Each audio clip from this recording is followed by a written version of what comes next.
There is a 40-second moment in the season 27 premiere of South Park where the sitting president of the United States is depicted naked in a desert, collapsing in the sand, with a specific part of his anatomy given its own animated eyes and its own spoken line of dialogue. The White House responded with an official written statement within 12 hours. That statement called South Park a fourth-rate show that had not been relevant in over 20 years. 2 weeks later, a department of that same White House used South Park footage in an official government recruitment video. This is what happens when a cartoon refuses to be quiet. For 28 years, South Park has been picking fights with the most powerful institutions in America, and those institutions have been losing those fights so consistently and so publicly that the pattern is no longer surprising. It is just what happens. Welcome to East Park. This is every time South Park triggered the White House. Let us begin. The show that dared exist. Season 1 and the First Government Panic, 1997 to 1998. On August 13th, 1997,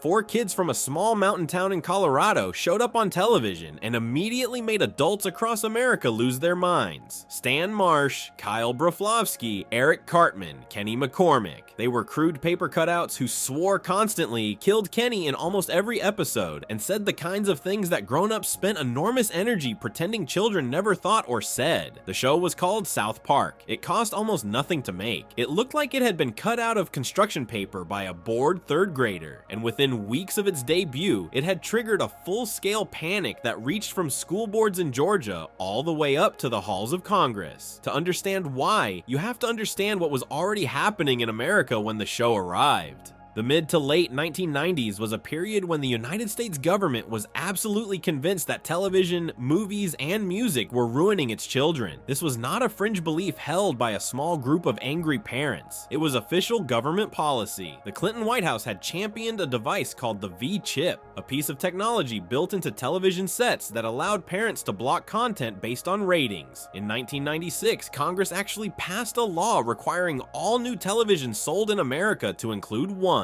The entire idea behind the V-chip was that the media was a threat, children needed to be protected from it, and the government was the right body to make sure that happened.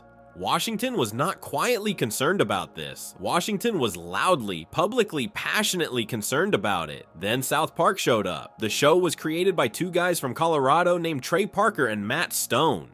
They had made a short film in 1992 called The Spirit of Christmas, which was basically what South Park became. Crude paper cutout animation, foul-mouthed children, completely absurd humor. The short got passed around on VHS tapes and early internet connections and eventually landed at Comedy Central, who saw it, laughed, and gave Parker and Stone money to make a real show.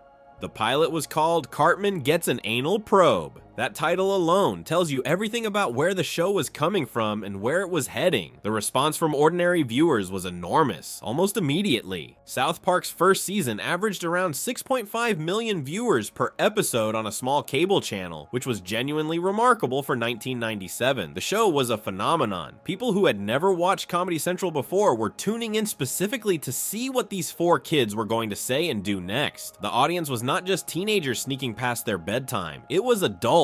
College students, people in their 20s and 30s who had grown up on cartoons that were designed to be safe and found something deeply satisfying about a cartoon that was designed to be anything but. The institutions whose job it was to protect children from exactly this kind of content noticed very quickly. The Parents Television Council, a group founded in 1995 specifically to fight what it called indecent content on television, began filing complaints about South Park almost from the start. The council tracked every instance of profanity, every crude joke, every moment it considered inappropriate, and sent those records to the Federal Communications Commission, which is the government body that regulates broadcast and cable television in the United States. The FCC received complaints about South Park. Not a flood of them at first, but enough. Enough that the show was on the radar of people in Washington who were already worried about what children were watching. Schools around the country started banning South Park clothing. In Cherokee County, Georgia, Hickory Flat Elementary School issued a formal ban on students wearing anything related to the show. This was a fairly remarkable remarkable act when you think about it. Schools in America do not usually take the time to officially ban clothing from a television series. The fact that they did tells you how quickly South Park had spread into everyday life, and how seriously adults were taking the threat it supposedly represented. In 1999, a bank in the United Kingdom called NatWest conducted a poll asking children between 8 and 9 years old to name their favorite television personality. Eric Cartman came out on top. Not a sports star, not a pop singer, not a children's show host, a cartoon character from an American adult animated show about a foul-mouthed, manipulative, genuinely awful fourth grader who lived in Colorado. The British headmaster of a school in Cambridgeshire publicly urged parents to stop letting their children watch the program. Parent councils across the UK expressed concern. None of this stopped children from watching South Park. It probably made more of them want to. Parker and Stone themselves were entirely clear about who the show was made for. They stated repeatedly that South Park was not intended for children. The show carried a TVMA rating, which was the highest rating on American television, meaning it was intended for mature audiences only.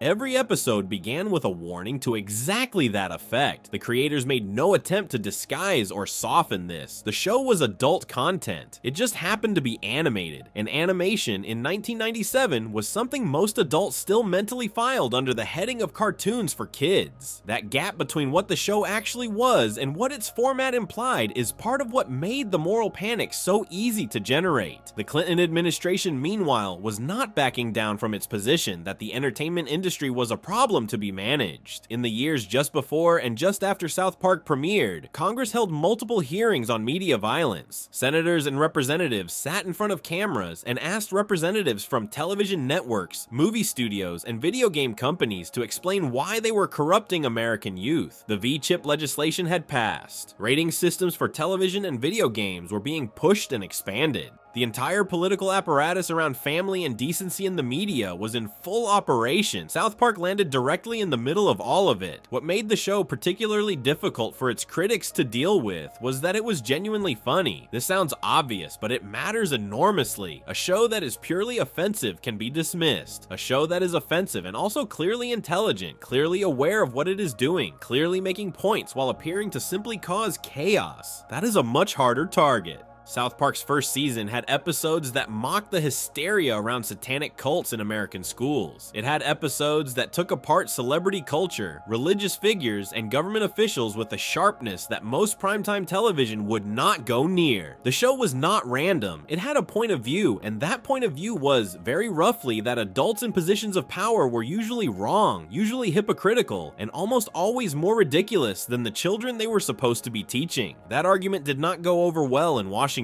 The Federal Communications Commission, responding to the volume of complaints it received about South Park in its early years, had to grapple with a somewhat awkward reality. South Park aired on cable television, not broadcast television. The FCC's authority over what could be shown on television was significantly more limited for cable channels than for the major networks. The law drew a line, and South Park lived on the cable side of it. This frustrated the people who wanted the government to step in and do something. The V-chip was supposed to help parents block this kind of content themselves, but the V-chip required parents to actually use it, and parents who were furious enough about South Park to write letters to Congress were often also parents who had not taken the 10 minutes required to set up the V-chip on their television set. The disconnect between the panic about the show and the available tools to do anything about it became its own story. South Park was proof that the system put in place to protect children from harmful content was not particularly effective. The ratings were there, the V-chip was there, the warnings at the start of every episode were there. Children were watching anyway, because children have always found ways to watch the things adults tell them not to watch, and because older siblings and absent parents and sleepovers and VHS tapes exist. The government had built a wall, and South Park had walked right through it without even trying. Parker and Stone were watching all of this and taking notes. This is crucial. The show from its very first season was deeply aware of the controversy surrounding it. The moral panic about South Park was not something that happened to the show from the outside. It was something the show absorbed, processed, and fired back at. When Congress held hearings about media violence, South Park made episodes about people reacting to media with absurd, disproportionate hysteria. When the V-chip debate was raging in Washington, South Park was storing that material for use. The show that would eventually become the most politically provocative animated series in American television history was learning in these early years exactly how to make powerful people uncomfortable and exactly what happened when it did. By the end of its first season, South Park had established something that would define its entire relationship with government and institutional power for the next 3 decades. The show did not avoid controversy. It aimed directly at it. It did not try to survive the moral panic around it. It ate the moral panic and made episodes out of the pieces. The people in Washington who wanted to regulate it, restrict it, or make it go away were, without fully realizing it, providing the show with its best material. The FCC kept receiving complaints. Schools kept banning the t-shirts. Parent groups kept writing letters. Congress kept holding hearings. And South Park kept getting more popular, more ambitious, and more willing to go after anyone who held power and used it badly. None of that energy found its sharpest expression in a letter to the FCC or a school board meeting in Georgia. It found its sharpest expression in a film Parker and Stone were quietly preparing to make.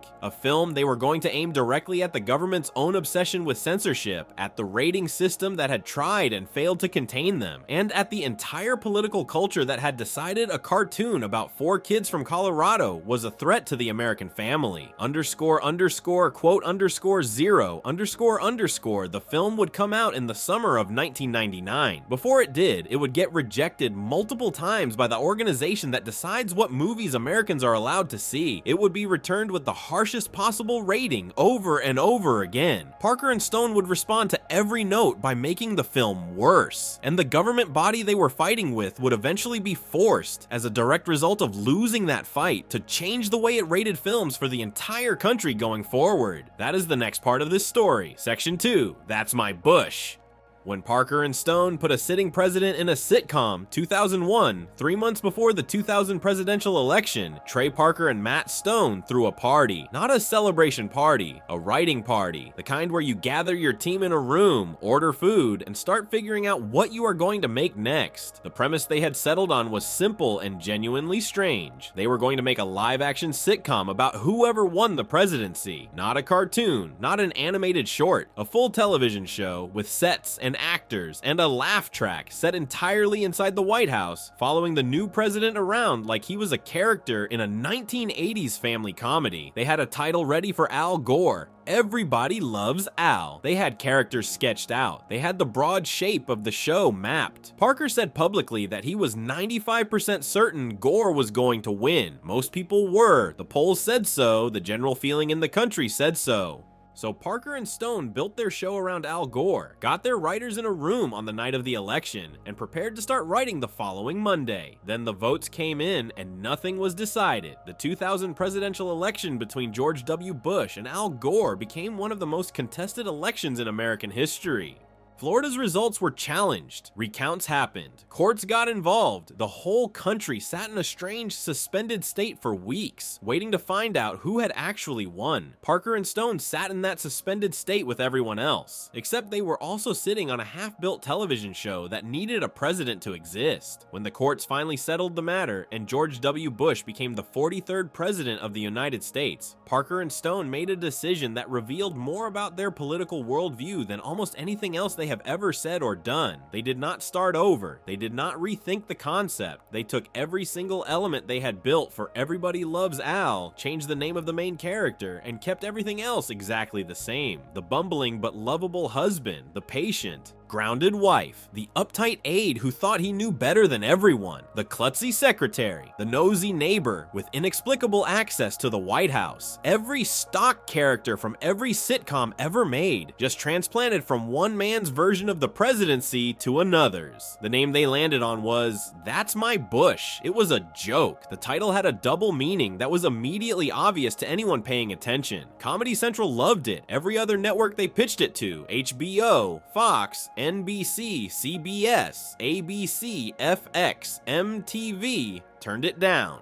Comedy Central said yes, gave them a budget, and That's My Bush became real. The show premiered on April 4th, 2001, and the first episode set a ratings record for Comedy Central at the time. 2.9 million viewers tuned in to watch actor Timothy Bottoms play George W. Bush as a slightly dim, well-meaning man trapped in a workplace sitcom that happened to be the most powerful building in the world. Bottoms looked like Bush, he sounded like Bush, he had the expressions and the cadence and the down-home way of talking that Bush was already famous for, and he was surrounded by the most deliberately absurd cast of supporting characters imaginable. Karl Rove played as a buttoned-up killjoy, Laura Bush as the sensible wife who had clearly seen it all, a secretary named Princess who could not get through a single scene without causing a disaster, a maid named Maggie who had a sharp comment ready for every situation, and a neighbor named Larry who wandered in and out of the White House as if it were an apartment building in a 70s sitcom. Every episode ended the same way. Bush would turn to Laura, and in a reference to the old television show The Honeymooners, he would say, "One of these days, Laura, I'm gonna punch you in the face." The studio audience would go wild. It was the show's catchphrase, its running gag, its way of reminding you every single week that this was not a serious political satire. It was a joke about sitcoms that happened to use a real president as its central character. This is the part that most people who remember That's My Bush miss entirely. Parker and Stone have said clearly in interviews and in the DVD commentary for the show that they were not trying to make a cutting political takedown of the Bush administration. That was not the goal. The goal was to make fun of sitcoms. The formula of the American family sitcom, the lovable husband who keeps getting into trouble, the wife who keeps bailing him out, the colorful supporting cast, the lesson learned at the end, the catchphrase, was what they were after. Bush was a vehicle, a container, a way to place the most cliched format in television history inside the most powerful address in the world and see what happened when those two things collided. The episodes themselves dealt with serious political issues, but in the most deliberately clumsy and exaggerated way possible. One episode was about abortion. In it, a puppet named Felix the Fetus appeared, a character who had survived being aborted and was now campaigning against abortion legislation. The puppet was made by the same people who created the monsters in the film Killer Clowns from Outer Space. It was grotesque and surreal and deeply, deliberately stupid. Another episode dealt with capital punishment, with Bush accidentally executing someone. Another tackled drug enforcement, with Bush's anti-drug stance leading to the arrest of his own mother. The show tackled gun control, environmental policy, and the death penalty. And in every case, the handling of those issues was less about what Parker and Stone actually thought, and more about how absurd the sitcom format looked when stretched over topics that genuinely mattered. That was the joke. Not that Bush was stupid, not that his policies were wrong, but that putting any of this through the filter of a 1980s family comedy made everyone involved look faintly ridiculous. The format itself was the target, but here is what made That's My Bush genuinely unusual, even remarkable in the context of American television in 2001. Nobody had done this before. Presidents had been mocked on Saturday Night Live since the 1970s. They had been caricatured in editorial cartoons and parodied in late-night monologues for as long as there had been late-night television. But nobody had made a sitting president the main character of an ongoing fictional narrative week after week inside the actual White House, surrounded by his actual staff. That was a line that American entertainment had not crossed, and That's My Bush crossed it with complete confidence in the third month of a brand new presidency. The Bush White House did not respond publicly the way later administrations would. There was no press release calling the show irrelevant. No spokesperson went on record to defend the president's honor. The show was too strange, too clearly satirical of its own format, and too obviously not a straightforward political attack for the administration to respond to without looking like they had missed the point entirely, and they probably had. That's My Bush was not the kind of show you could get angry about without admitting that you had expected it to take Bush more seriously than it did. What was genuinely notable about the show's political content was not what it said about Bush specifically, but what it assumed about both men who could have been president. Parker and Stone built the same show for Gore and Bush, the exact same show. Everybody Loves Al and That's My Bush were structurally identical before they had a name to put in the title role. That equivalence was not accidental, and it was not lazy. It was a statement. Parker and Stone did not believe there was a meaningful difference between the two men in terms of what they deserved from comedy. They were both politicians. Politicians were, by the show's definition, people who ended up in positions they were faintly unsuited for and made a mess of things in broadly predictable ways. The name changed. Everything else stayed the same. That's My Bush ran for 8 episodes. The ratings after that record-setting premiere dropped steadily. The second episode pulled fewer viewers than the first. The third fewer than the second. By the end of the run, the audience had shrunk to a level that made the show's enormous production cost impossible to justify. Comedy Central was not a wealthy network. Making a live-action sitcom that required elaborate White House sets, a large regular cast, and a full production crew cost approximately $1 million per episode. That was an extraordinary amount of money for a cable channel in 2001. The ratings needed to support that cost never materialized after the opening night. Comedy Central canceled That's My Bush on August 2nd, 2001. Parker and Stone saw it coming. Stone said publicly that the economics of a super expensive show on a small cable network were never going to work. Parker later called the time making the show one of the best periods of his career. The cast dispersed, the sets were taken down. The show went largely unseen for years because it was never made available on any major streaming service, surviving mainly on DVD for the small number of people who knew it existed. 6 weeks after the cancellation, the September 11th attacks happened. Parker and Stone later said the attacks made it obvious that the show could not have continued even if the ratings had been there. The image of George W. Bush as a lovable, slightly dim sitcom husband getting into funny scrapes at the White House became impossible the moment the country was in the middle of a genuine national crisis. That's My Bush had been built for the specific, strange, relatively calm world of early 2001 when the biggest news story involving the new president was a contested election. That world ended on September 11th. The show ended with it. What That's My Bush left behind was a template. Parker and Stone had demonstrated that they would use a sitting president as raw material without hesitation. They had shown they could build a genuinely strange piece of television around the most powerful office in the world and do it without either worshiping the office or treating it with pure contempt. They had also shown through the Gore and Bush equivalents that their political instinct was not left or right, but something else. A position that found both sides equally absurd and equally useful as material. That position would take them a long way. It would also, years later, become genuinely complicated, because the era of treating both sides as equally funny, equally irrelevant, equally worthy of the same joke would eventually run into a moment when the world did not cooperate with the premise. That moment was still years away, but the show that arrived first, before the movie that changed the rating system, before the Scientology episode that moved a corporation, before the episodes that got Parker and Stone death threats, was this strange, forgotten live-action sitcom that treated the White House like a set for a show about nothing in particular, and in doing so, said something very specific about what the show's creators actually believed. They believed power was a comedy. They believed the people who held it were always, at some level, characters in a story they did not fully understand, and they believed the best way to say that was to give those people a laugh track and a nosy neighbor and a catchphrase and let the format do the work. Before we move on, if you're enjoying this analysis, please consider subscribing. It helps the channel tremendously. The film they made next took the opposite approach.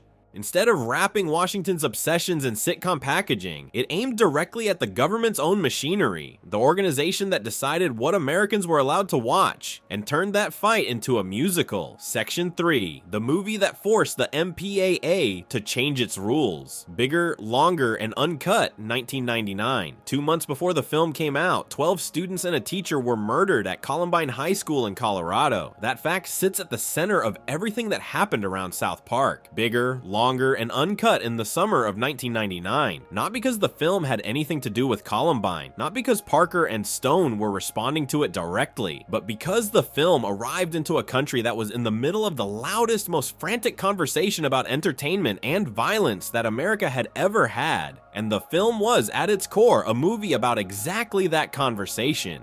about what happens when adults decide that the things children watch are responsible for everything wrong in the world, about what happens when the people in charge of deciding what is acceptable start making decisions based on fear rather than sense. The timing was not planned, it was just the world Parker and Stone were living in, and they walked straight into it. The idea for the film had been in motion since January 1998, almost from the moment the show became a hit. Comedy Central had signed a deal with Parker and Stone that included the option for a film. Parker and Stone had one main condition going in. The film had to be rated R at minimum. It could not be a watered down, cleaned up version of South Park designed to appeal to the same audience as a Disney movie. It had to be the actual show, just bigger, longer, and, as the title quietly communicated in a way that took the ratings board embarrassingly long to notice, uncensored. Paramount Pictures agreed to distribute it. Production began. Parker and Stone, along with writer Pam Brady, came up with a story that was essentially a perfect mirror of everything being said about South Park at the time. The plot followed Stan, Kyle, Cartman, and Kenny sneaking into a Canadian comedy film that was full of profanity. They came out of the theater swearing constantly. Their parents panicked. Other parents panicked. The moral outrage spread until the United States government declared war on Canada, blaming the entire Canadian entertainment industry for corrupting American children. Terrence and Phillip, the fictional Canadian comedy duo from the film the kids saw, ended up on death row. Satan and Saddam Hussein were having a romantic relationship in hell and plotting to take over the world once Terrence and Phillip were executed. Parker and Stone were making a film about the exact thing that was happening to their show in real time while also making the film. The parents in the movie who declared war on Canada were the same parents who were writing letters to Congress about South Park. The government officials who blamed entertainment for society's problems were the same government officials holding hearings about media violence on Capitol Hill. The film was not subtle about any of this. It did not need to be. Then they had to get the film rated. The organization responsible for rating films in the United States is called the Motion Picture Association of America, or the MPAA. It is not a government agency. It is a private organization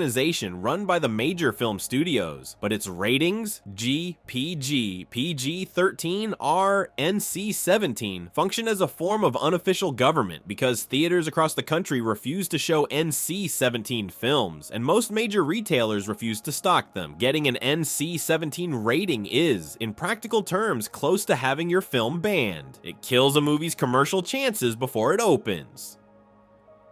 Parker and Stone submitted the film. The MPAA sent it back with an NC-17 rating. Parker and Stone made some adjustments and resubmitted. NC-17 again. They resubmitted NC-17. This happened multiple times. The MPAA's objection each time came down almost entirely to the language, specifically to how many times certain words were used and in what context, not the violence, not the depictions of Satan and Saddam Hussein in a romantic relationship, not the scenes of graphic cartoon death, the words. Stone told the New York Times they had a problem with words, not bullets. That observation, delivered with complete flatness, captured the entire absurdity of the situation. The MPAA was fine with a film that contained 221 acts of violence and 128 offensive gestures. What it could not accept was the language those violent acts were accompanied by. A character being impaled was acceptable. The word that character used while being impaled was not. Parker and Stone figured out the pattern and responded to it in the most South Park way imaginable. Every time the MPAA sent a note asking them to change something specific,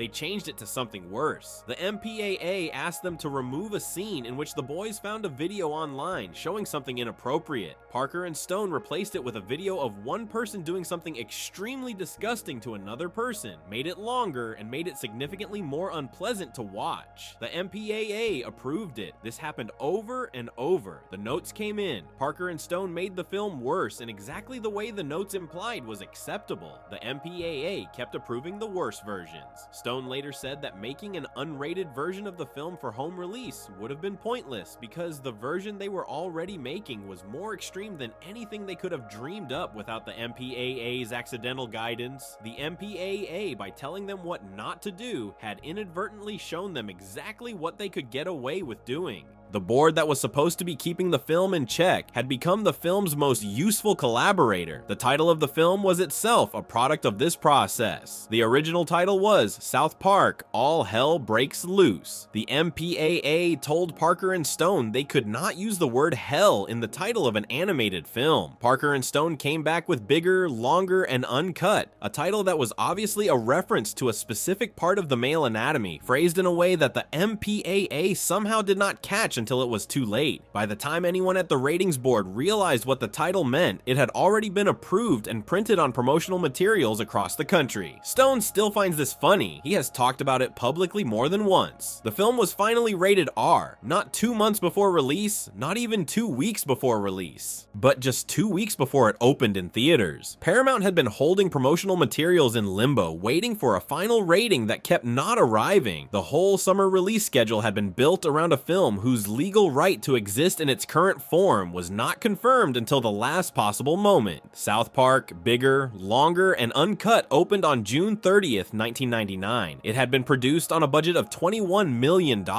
It made $83 million at the box office worldwide, becoming the highest earning R-rated animated film ever made at that point. Critics largely loved it. Roger Ebert gave it a positive review and specifically called it the most slashing political commentary of the year. More politically sharp, he wrote, than anything Oliver Stone or David Lynch had put out that summer. The film was nominated for an Academy Award for Best Original Song for a song called Blame Canada, which was performed at the ceremony itself. The fallout was immediate and significant. Jack Valenti, who was the president of the MPAA at the time, later made a public statement saying he regretted not giving the film an NC-17 rating. This is a remarkable thing for the head of a ratings organization to say. He was publicly admitting after the fact that his organization had failed to do what he believed it was supposed to do. The film had gone out with an R rating, been seen by enormous numbers of people, including many who were significantly younger than the R rating technically permitted, and had made nearly $100 million doing it. In direct response to the controversy around the film, the MPAA changed how it communicated its ratings to the public. Beginning in 2000, the organization started adding detailed written descriptions next to every rating on posters and promotional materials, the kind of small text that now appears on every movie poster explaining exactly why a film received the rating it did. Before Bigger, Longer, and Uncut, those explanations were minimal or absent. After it, they became standard practice across the entire industry. A cartoon about 4 children from Colorado had forced a permanent change in how the American film industry tells audiences what they are about to watch. That same year, Parker and Stone watched Columbine happen and watched the country respond to it in exactly the way their film had predicted. Politicians went on television and blamed movies, video games, and music. The same conversations that had been happening in slightly lower volume for years suddenly became deafening. Senate hearings were held. Executives were called in to explain themselves. The entertainment industry was treated, once again, as a source of moral contamination that needed to be controlled, restricted, and where possible, punished. South Park: Bigger, Longer, and Uncut had been completed before Columbine and was already sitting in the can, waiting to be released when the shooting happened. The film's entire argument that adults blaming entertainment for their children's problems were avoiding harder questions about their own responsibility landed in the middle of a national conversation that was doing exactly what the film said it did. The timing was an accident. The accuracy was not. The film also did something else that mattered deeply to Parker and Stone personally. It proved that the fight with the MPAA was winnable. They had gone up against an organization with enormous power over what films could be commercially distributed in America, refused to back down, made their film worse every time they were told to make it better,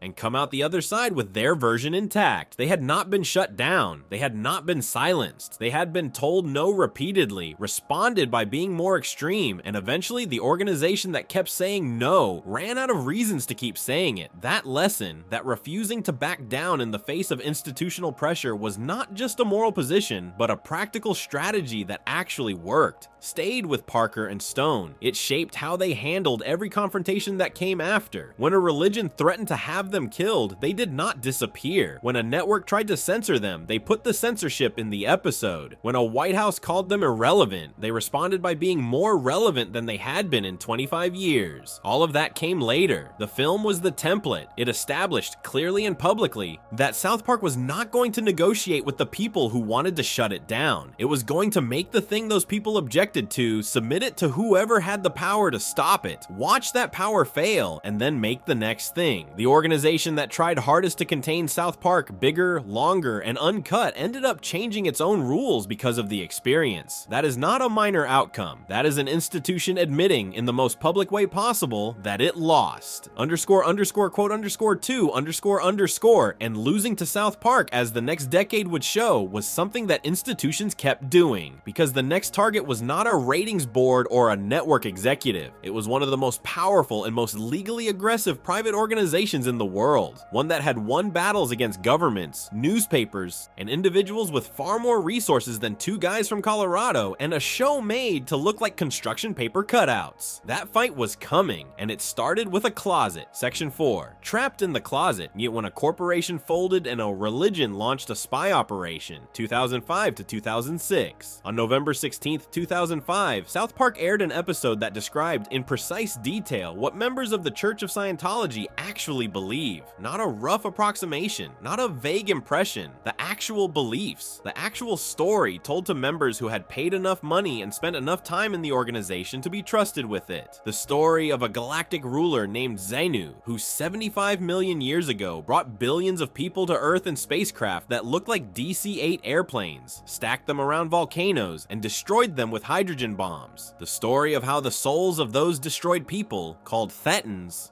attach themselves to human bodies and have been causing unhappiness ever since. The story that Scientology, for a very significant amount of money, claimed it could help you address. While this information was being presented on screen, a caption was locked in place at the bottom of the image that read, "This is what Scientologists actually believe." The caption stayed there for the entire sequence. It did not blink. It did not disappear. It sat on screen and said, plainly and without apology, that this was not a parody of Scientology's beliefs or an exaggerated version of them. This was what the organization actually taught. The episode was called Trapped in the Closet. The plot followed Stan joining Scientology after scoring unusually high on a personality test the organization offered for free. His scores were so remarkable that the leaders of Scientology concluded he must be the reincarnation of El. Ron Hubbard, the science fiction writer who had founded Scientology in the early 1950s. Tom Cruise, who is one of the most famous Scientologists in the world, appeared in the episode and asked Stan what he thought of his acting. Stan gave an honest answer. He thought Cruise was okay, but not as good as some other actors. Cruise could not handle the criticism. He went into Stan's bedroom closet and refused to come out. John Travolta, another famous Scientologist, was brought in to coax Cruise out. Travolta ended up in the closet too. R. Kelly was called. He ended up in the closet as well. The running joke: Tom Cruise won't come out of the closet and worked on 2 levels simultaneously. On the surface, it was literally true. Tom Cruise, the cartoon character, was physically inside a closet and would not leave.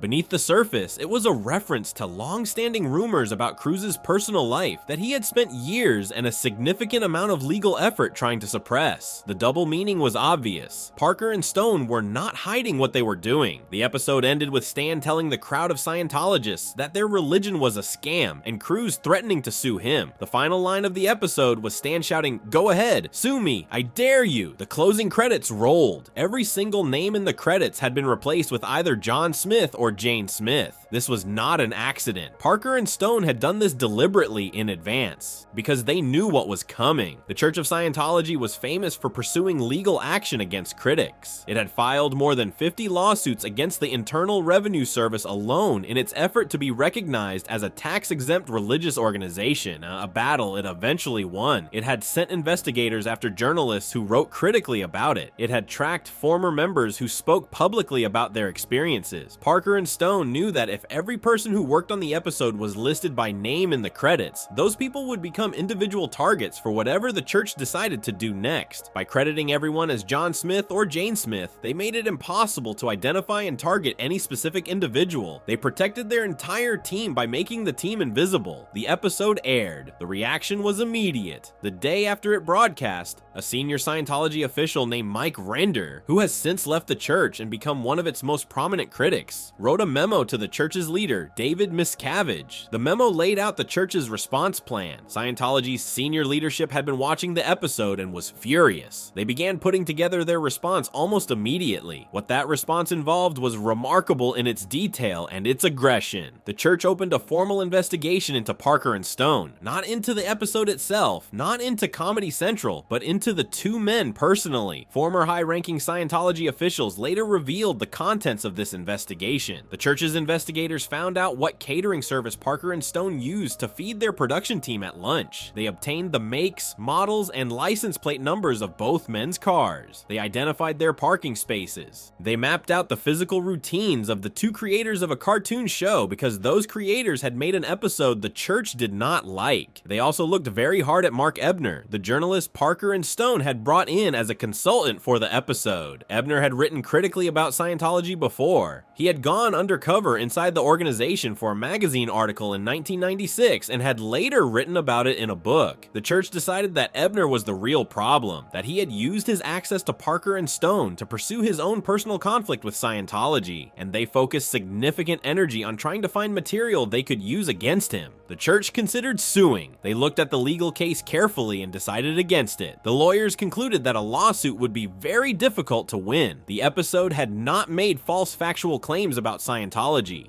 It had described Scientology's actual beliefs accurately. You cannot successfully sue someone for accurately describing what you believe. The legal route was closed, so the church went a different way. They pressured Isaac Hayes. Isaac Hayes was one of the most beloved figures associated with South Park. He had voiced the character Chef since the very first episode. Chef was the school cafeteria worker who served as a warm, dependable adult presence in the show. Someone who genuinely cared about the kids, gave them advice, and sang outrageously inappropriate songs about his love life in a voice that was so smooth and so committed that it somehow made everything funnier. Hayes was an icon. His association with South Park had made Chef one of the most recognizable characters on the show. He was also a Scientologist. In March 2006, a press release appeared in Hayes' name announcing that he was leaving South Park.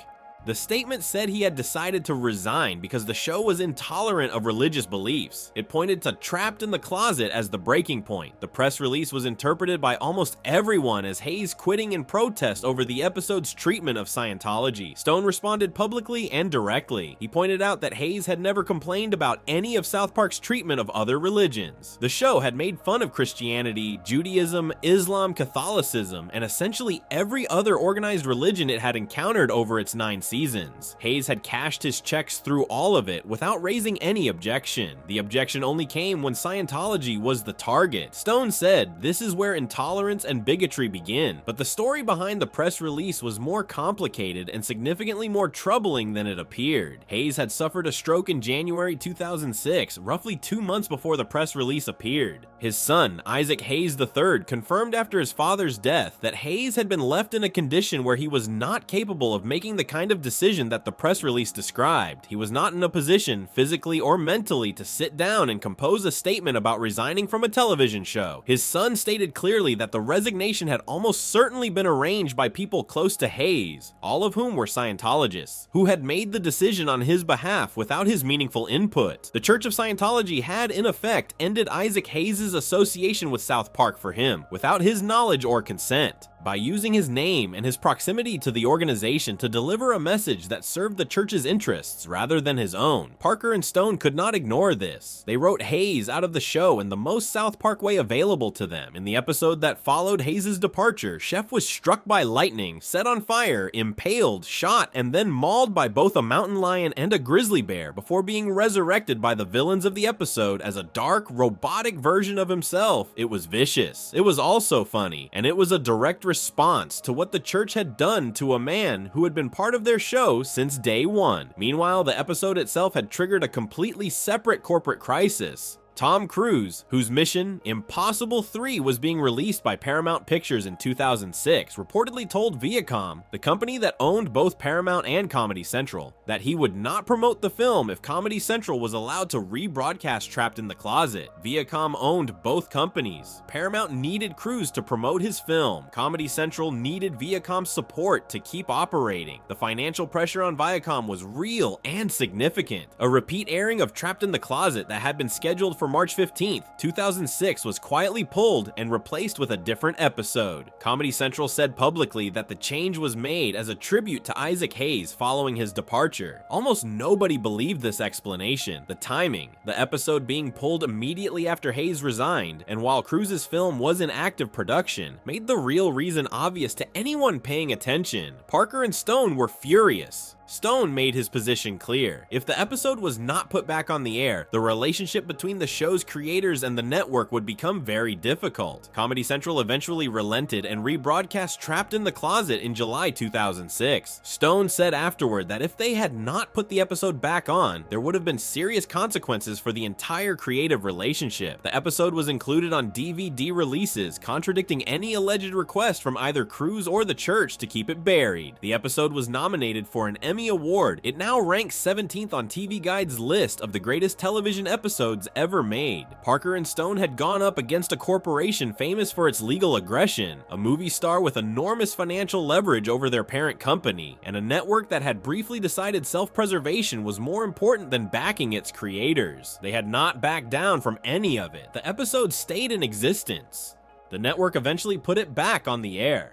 The church's investigation produced nothing usable. The legal case was never filed. The only permanent casualty was Isaac Hayes, who never returned to the show and died in August 2008. Parker and Stone never reached a reconciliation with him before his death. That is the part of this story that does not have a clean ending. What Trapped in the Closet demonstrated, beyond anything else, was that South Park had become powerful enough to move institutions. Not just annoy them, not just embarrass them, actually move them. Force a corporation to reconsider a financial decision. Force a network to choose between its creators and its parent company. Force a religious organization to spend real resources trying to find material to use against two comedy writers. The show that had started as four paper cutout kids swearing in a mountain town was now causing boardroom conversations at some of the largest companies in the entertainment industry.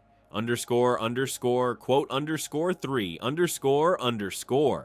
And the episode that came next made everything that had happened with Scientology look restrained by comparison, because the next time South Park took on religious imagery, they did not get a spy operation launched against them. They got a death threat, and the police got involved. Section 5, Cartoon Wars, the Muhammad Crisis, free speech, and a network that blinked. 2006, Trey Parker was on his honeymoon at Disney World when he turned on the television and thought he had accidentally started a war. The news was showing thousands of people rioting across the Muslim world. Buildings were on fire. People were being hurt. The caption on the screen said the riots were happening because of a cartoon depicting the Prophet Muhammad. Parker's first thought, by his own account, was, "Oh no, what did we do?" He was thinking about Super Best Friends. Super Best Friends was a South Park episode from 2001. In it, the Prophet Muhammad appeared as a member of a team of religious figures with superhero abilities. Muhammad was portrayed as friendly and helpful. He turned himself into a beaver at one point and defeated Abraham Lincoln. The episode was not mean-spirited toward Muhammad or toward Islam.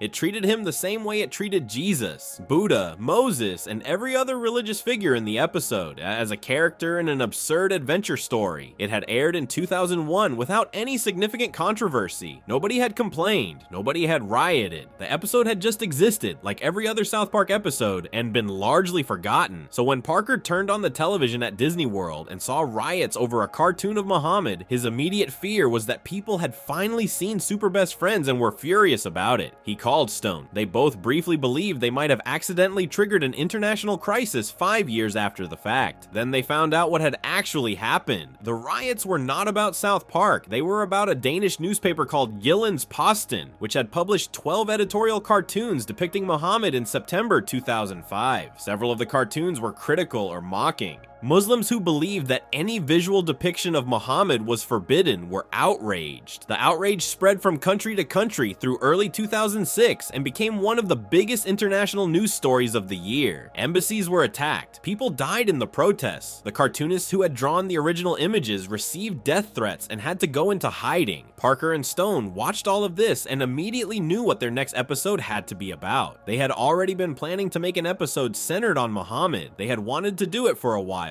The Danish cartoon controversy gave them the angle. They told Comedy Central what they were making. Comedy Central told them they could not show an image of Muhammad.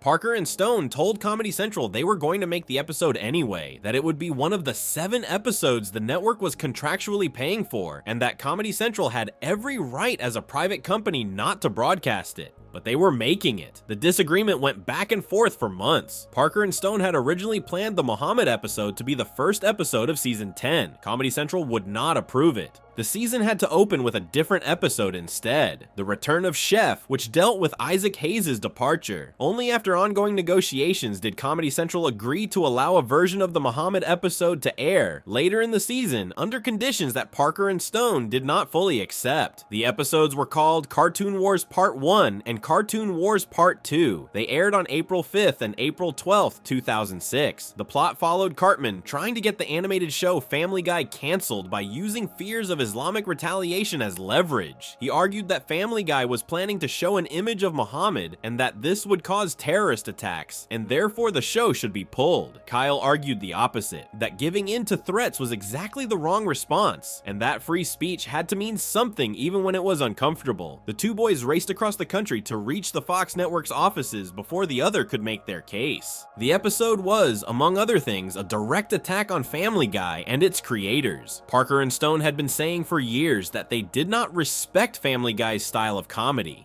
that its jokes were disconnected from its story and existed purely for shock value rather than meaning. Cartoon Wars said this explicitly and at length. Seth MacFarlane, Family Guy's creator, later said in an interview that the criticism was funny and accurate. He performed his response in character as Stewie Griffin at a Harvard ceremony, which may be the most graceful way anyone has ever accepted being mocked on television, but the Family Guy argument was the surface layer. Underneath it, the episode was making a very serious point about cowardice and free speech. The promotional material Comedy Central ran in the week before Cartoon Wars Part 1 aired ended with a direct question aimed at the network itself. Will television executives take a stand for free speech, or will Comedy Central puss out? Comedy Central had approved this promotional material. They had let it run, which meant that when they then made the decision Parker and Stone had warned them not to make, they had publicly asked themselves a question and then answered it in the worst possible way, because Comedy Central pussed out. When Cartoon Wars Part 2 aired on April 12th, the moment arrived where Muhammad was supposed to appear on screen. The character had been built into the episode. The plot required his appearance. Kyle had argued successfully that the image should be shown. The Fox network president in the episode agreed. The show within the show went to air with Muhammad in it. And then, at the exact moment Muhammad would have appeared on screen in South Park itself, Comedy Central replaced the image with a black screen and a brief written message explaining that the network had decided not to broadcast the image. Parker and Stone had delivered their episode with Muhammad in it. Comedy Central had removed him. The response was immediate and loud. Bloggers, journalists, and commentators across the political spectrum wrote about the decision. Conservative commentators who had spent years criticizing South Park found themselves defending it. The Weekly Standard ran a piece about free speech being lost. News organizations that had themselves refused to reprint the Danish cartoons were now writing critically about Comedy Central's refusal to show Muhammad on South Park. The hypocrisy involved in all of it. Networks and newspapers covering a story about whether Muhammad could be depicted while themselves not depicting Muhammad was not lost on anyone paying attention. Parker and Stone had anticipated all of this. They had built the episode specifically so that Comedy Central's act of censorship would happen inside the episode's own argument. The show was about whether a network would have the courage to show a controversial image. The network then refused to show that image while broadcasting the show about whether networks would show controversial images. The censorship became part of the episode's meaning, whether Comedy Central intended it to or not. You could not watch Cartoon Wars and miss what had happened. The black screen said everything. Stone called Comedy Central's decision cowardly in a public interview. Comedy Central's president, Doug Herzog, later acknowledged at a Television Critics Association event that the network had probably overreacted. He said history would likely show they had gotten it wrong. He said he felt bad about it. He said it was a judgment call made on behalf of a large media company, and that the ramifications were Parker and Stone being furious with him, which he understood. Parker and Stone also asked whether Harper's Magazine could print their original uncensored version of the Muhammad image in an issue. Comedy Central refused to give permission. Harper's went ahead and printed the Danish cartoons anyway in the same period. Parker and Stone pointed out that the magazine was available in every major bookstore in the country, in airports, everywhere, and nothing happened. Stone said the risks were totally overestimated. The 5 episodes that featured Muhammad in any form, Super Best Friends, Cartoon Wars Part 1, Cartoon Wars Part 2, and 2 later episodes called 200 and 201, were removed from HBO Max when South Park moved to that platform in 2020. They were absent from Paramount Plus for the same reason when the show moved again. They remain officially unavailable on any major streaming service to this day. You can find them on DVD. You cannot stream them. The episodes that argued most loudly against censorship are the most censored episodes in South Park's history. There is something almost too perfectly South Park about that fact. The Cartoon Wars episodes aired to significant critical attention and strong ratings. They were widely discussed. The specific argument they were making, that self-censorship in the face of threatened violence was a form of surrender that made future threats more likely, was not a new argument, but South Park made it in a way that was visible, funny, and aimed at a specific target. The target was not Islam. The target was the fear of offending Islam that was causing institutions to stop functioning as they were supposed to function. Parker and Stone were not done with this argument. They had made it once, gotten their episode censored, and watched Comedy Central's president later admit the network had been wrong. 4 years later, they would return to the same subject for the show's 200th episode. The response that time would be significantly more serious than a network executive quietly acknowledging he had made a mistake. The response that time would involve a photograph of a murdered man. It would involve the addresses of Comedy Central's offices being posted online alongside a description of what had happened to a Dutch filmmaker who had said things that certain people did not want said. It would involve the New York Police Department increasing security at a building because of a cartoon. Before we move on, if you're enjoying this analysis, please consider subscribing. It helps the channel tremendously. And it would end with 2 episodes so heavily censored that even the moral speech at the end, the part of the episode where South Park traditionally stated what it had learned, was silenced completely. Section 6, 200 and 201, the episodes that got Parker and Stone death threats and moved the NYPD, 2010. The 200th episode of South Park was supposed to be a celebration. Parker and Stone had spent months planning it as exactly that. The idea was to take every major character, every celebrity, every famous person and group that South Park had mocked across its entire run and bring them all back at once. Tom Cruise would return, Rob Reiner would return, Barbara Streisand in her giant destructive monster form would return, O.J. Simpson, Mel Gibson, Paris Hilton, Bono. Everyone the show had ever gone after would come back and file a class action lawsuit against the town of South Park for years of mockery and humiliation.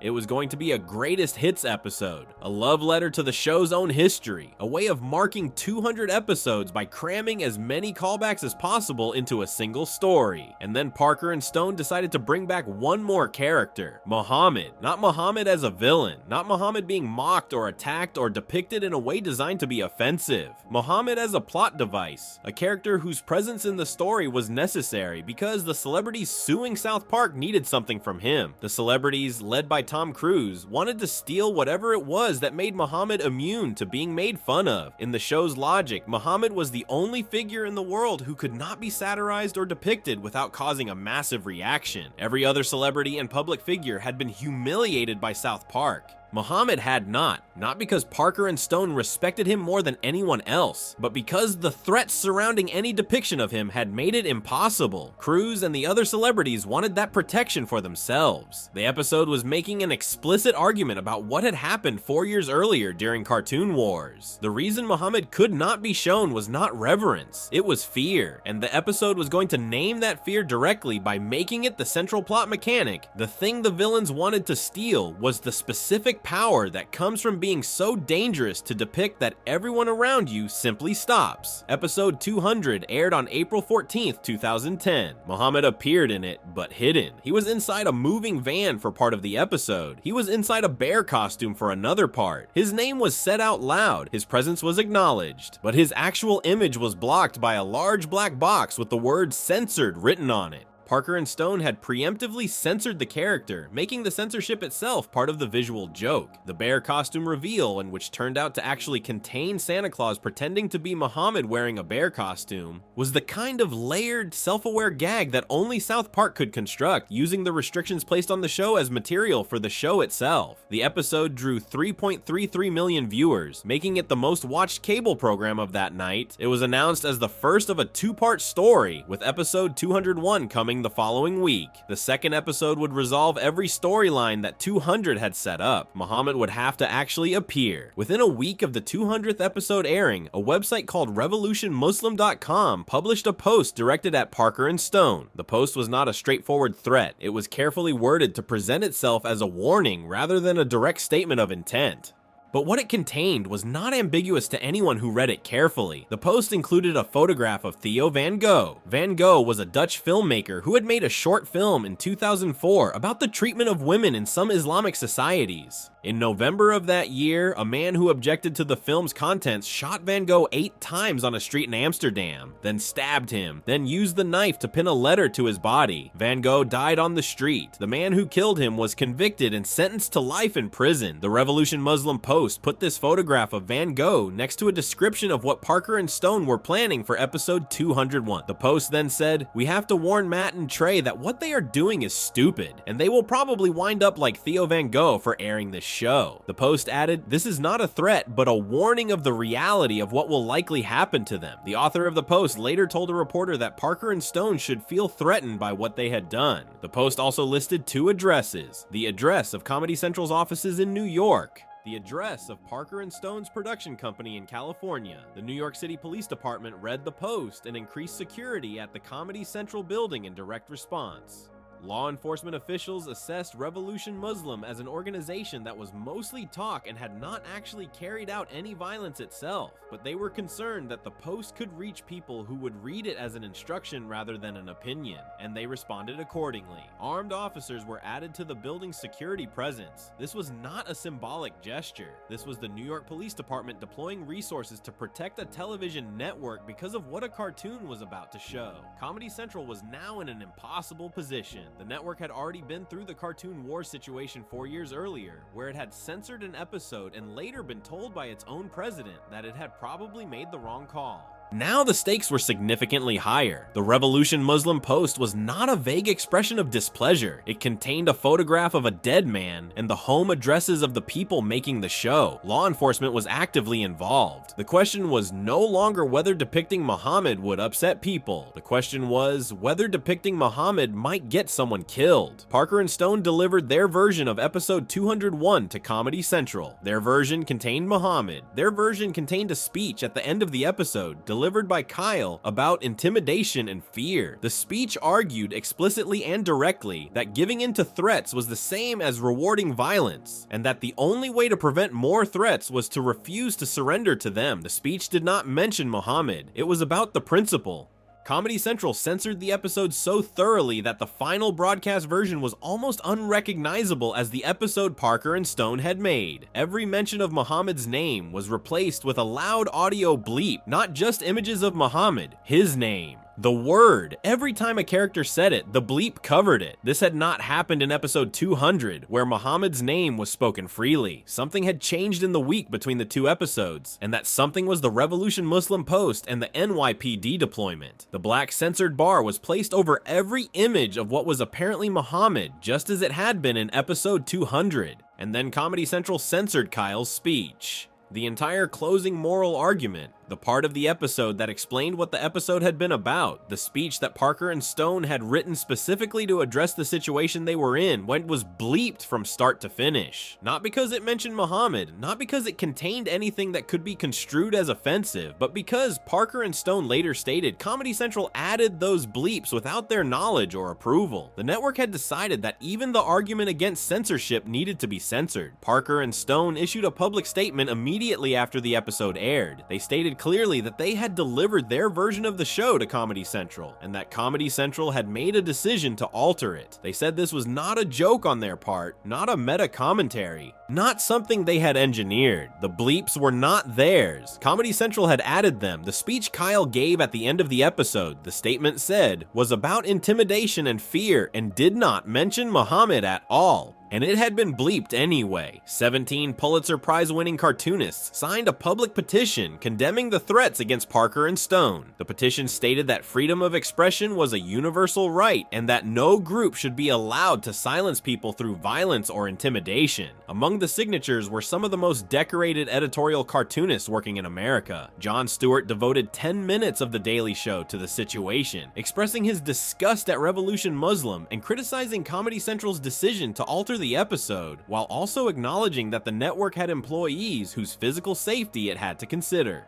Bill Maher said the threats against 201 demonstrated exactly why the First Amendment mattered, and added what he called a joke about which other cartoon character he would prefer the threats were directed at. U.S. Congressman Peter King publicly raised the possibility that the Times Square car bombing attempt, which happened in May 2010, just weeks after the 201 controversy, might have been connected to the South Park situation. He described it as one possibility out of 100. Law enforcement investigated and found no direct connection. The man arrested for the attempted bombing had been planning the attack for months before episode 200 aired. Revolution Muslim denied any involvement with the bombing. Both episodes 200 and 201 were subsequently pulled from every platform where they had been available. They were removed from the South Park website. They were pulled from Comedy Central's rotation. When the show was later moved to HBO Max and then to Paramount Plus, neither episode was included. The DVD release of season 14 contains the uncensored version of episode 200, but only the heavily censored broadcast version of 201. Parker and Stone, in the audio commentary recorded for that DVD release, never once say Muhammad's name directly. They referred to him only as the prophet of the Muslim faith. The episodes that argued most forcefully, most explicitly, and most personally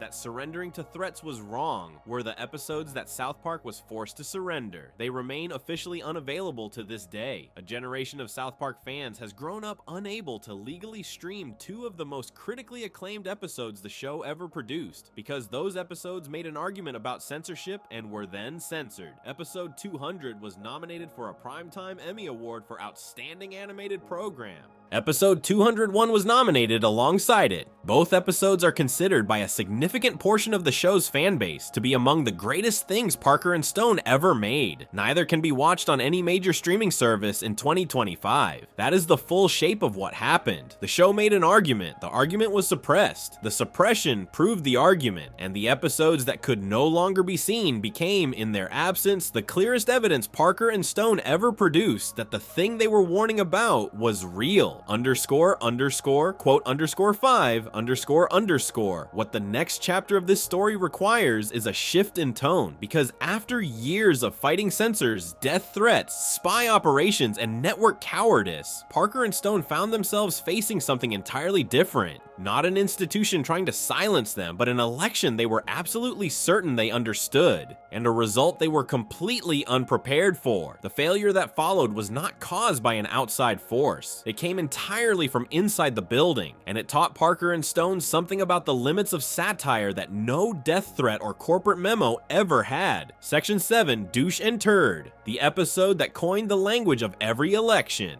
Was on 2004. There is a sentence that has been used to describe every American presidential election since 2004. It goes like this: every election is just choosing between a giant douche and a turd sandwich. It did not come from a political scientist. It did not come from a newspaper columnist or a late night host or a philosopher. It came from a South Park episode about a school mascot. And the fact that this particular sentence from this particular episode became the default way that millions of Americans describe their relationship relationship to Democratic participation for the next 2 decades tells you something important, not just about South Park, but about what the show understood that most political commentary was getting completely wrong. The episode aired on October 27, 2004. The presidential election between George W. Bush and John Kerry was 8 days away. The country was deeply divided. The Iraq War was nearly 2 years old and going badly. The arguments about it were loud and heated and everywhere. Everyone seemed to have a very strong opinion about which candidate was the right choice, and those opinions were being expressed with a level of intensity that made it feel like the most important election in living memory, which is something people say about almost every election but felt particularly true in 2004. Into all of this, Parker and Stone sent an episode about a cow. South Park Elementary needed a new school mascot because PETA, the animal rights organization, had objected to the existing one. The school held a vote. The 2 candidates for the new mascot were a giant douche and a turd sandwich. Stan refused to vote. He thought the whole thing was stupid. His father Randy told him that voting was important and that he had to participate regardless of how he felt about the options. Stan continued to refuse. The town exiled him. PETA captured him.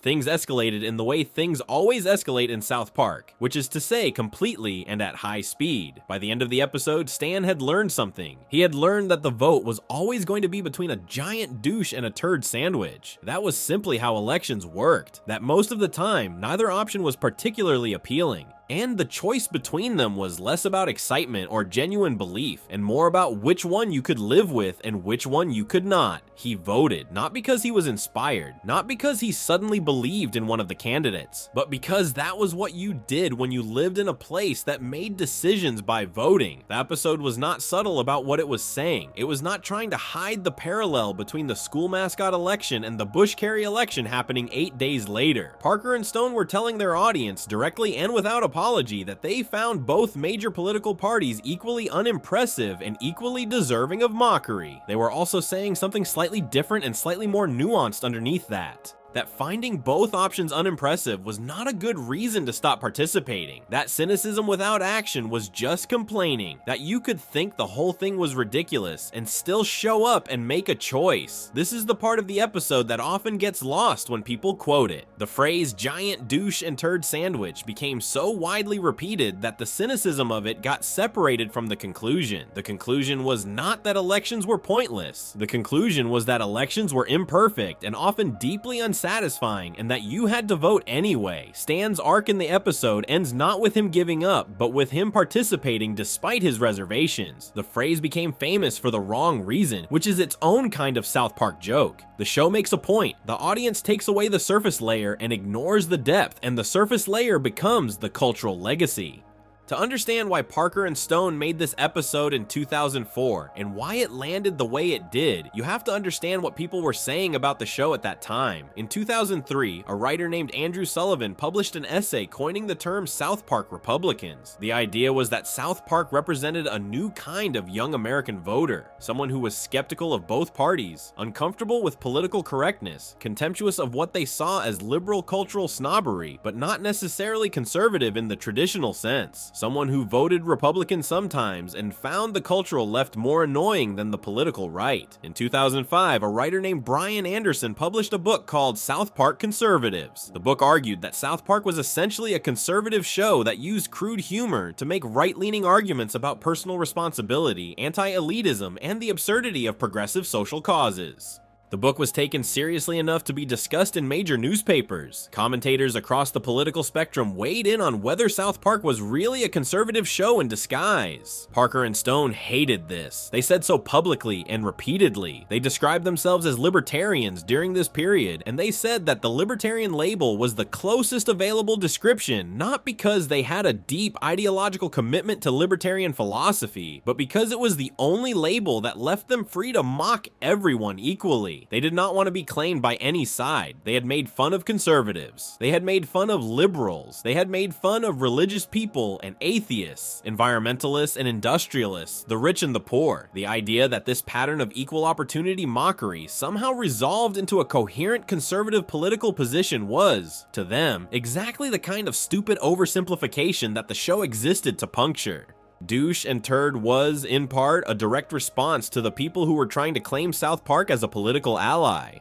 The episode specifically mocked the Vote or Die campaign being run at the time by Sean Combs, the music producer and performer known as Puff Daddy, or P. Diddy. Vote or Die was a genuine celebrity-driven voter registration drive aimed at getting young people to participate in the 2004 election. The name was meant to be energizing and urgent. South Park took the name and the visual style of the campaign and used them to promote a vote between a giant douche and a turd sandwich, draining the energy and urgency out of the whole enterprise by pointing out that the enthusiasm of the campaign was disconnected from the actual quality of the choices being offered. The South Park version of the Vote or Die song played over footage of Cartman riding a float and waving. It was pitch-perfect parody. It captured exactly the gap between the performance of civic participation and the substance of it. You could be told 1,000 times that your vote was important, that the stakes were enormous, that history was watching, and at the end of all that, you still had to choose between a giant douche and a turd sandwich. The energy of the campaign could not change the nature of the options. What made the episode stay in the culture so much longer than a typical political episode usually does was that the observation it was making turned out not to be specific to 2004. Bush and Kerry were the douche and the turd sandwich in 2004. Barack Obama and John McCain were a different kind of choice in 2008, and the episode seemed less applicable that year. Obama in particular generated a genuine level of excitement that made the both sides are equally bad argument harder to make. But by 2012 it was back. By 2016 it was unavoidable. In season 20, which aired in 2016 during the election between Donald Trump and Hillary Clinton, Parker and Stone returned to the exact same language deliberately. Mr. Garrison, the character who had become their Trump surrogate, was described in the press within the show as the giant douche. Hillary Clinton was described as the turd sandwich. The words were the same words from the 2004 episode.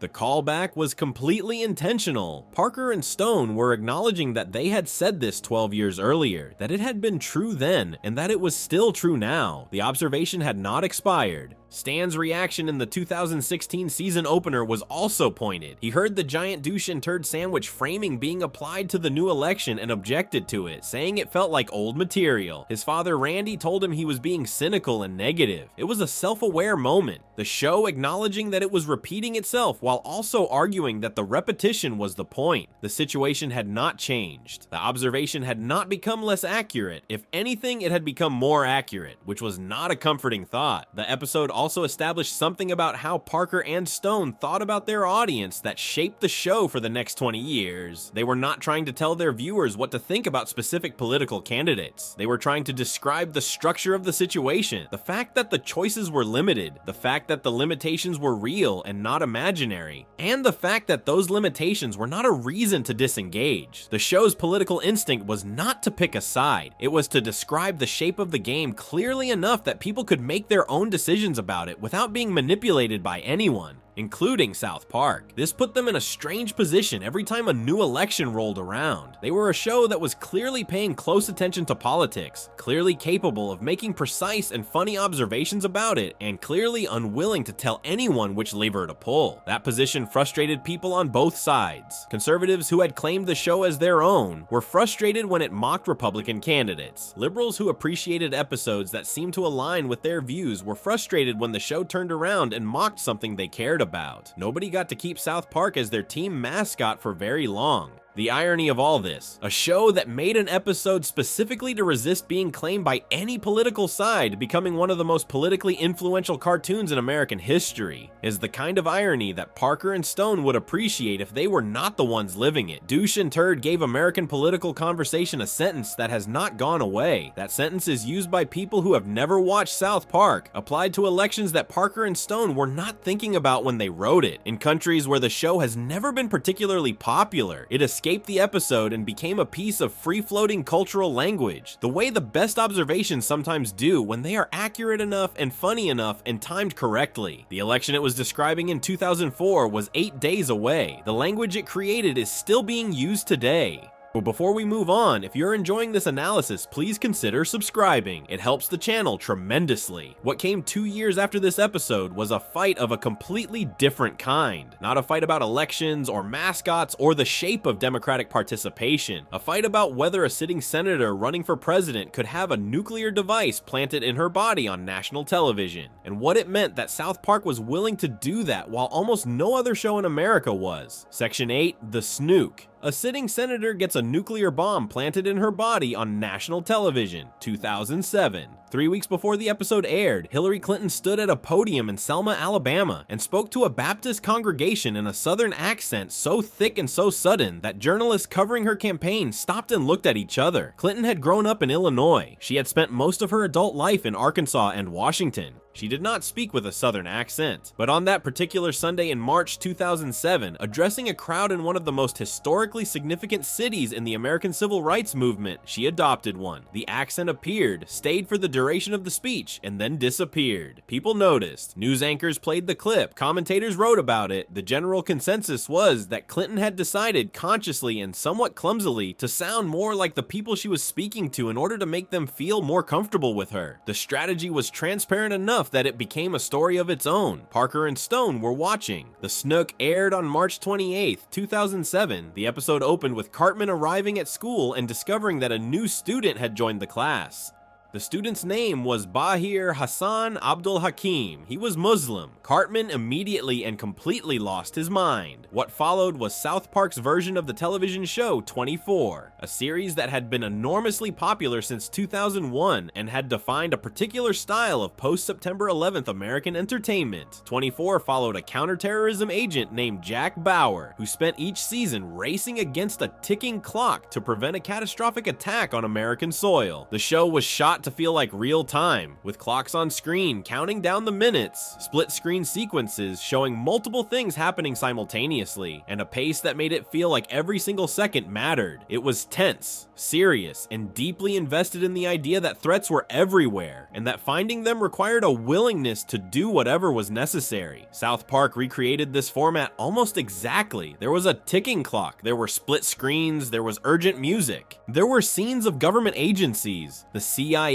Homeland Security, the FBI, the ATF, the president's personal staff, all racing to respond to information about a potential terrorist attack. The whole episode looked and sounded like 24. The only difference was that the terrorist threat had nothing to do with the new Muslim student Cartman had been convinced was a danger, and everything to do with a nuclear device the size of a suitcase that had been hidden inside Hillary Clinton's body. The device was called a snook. The word was a combination of two other words that described where it had been placed. Clinton was in South Park for a campaign rally. The CIA deployed a bomb-sniffing pig to the rally. The pig found the device. A CIA official delivered the information to his superiors in a sentence that the episode clearly found very funny and repeated several times. Mrs. Clinton, it appears that terrorists have snuck a snook up your sniz.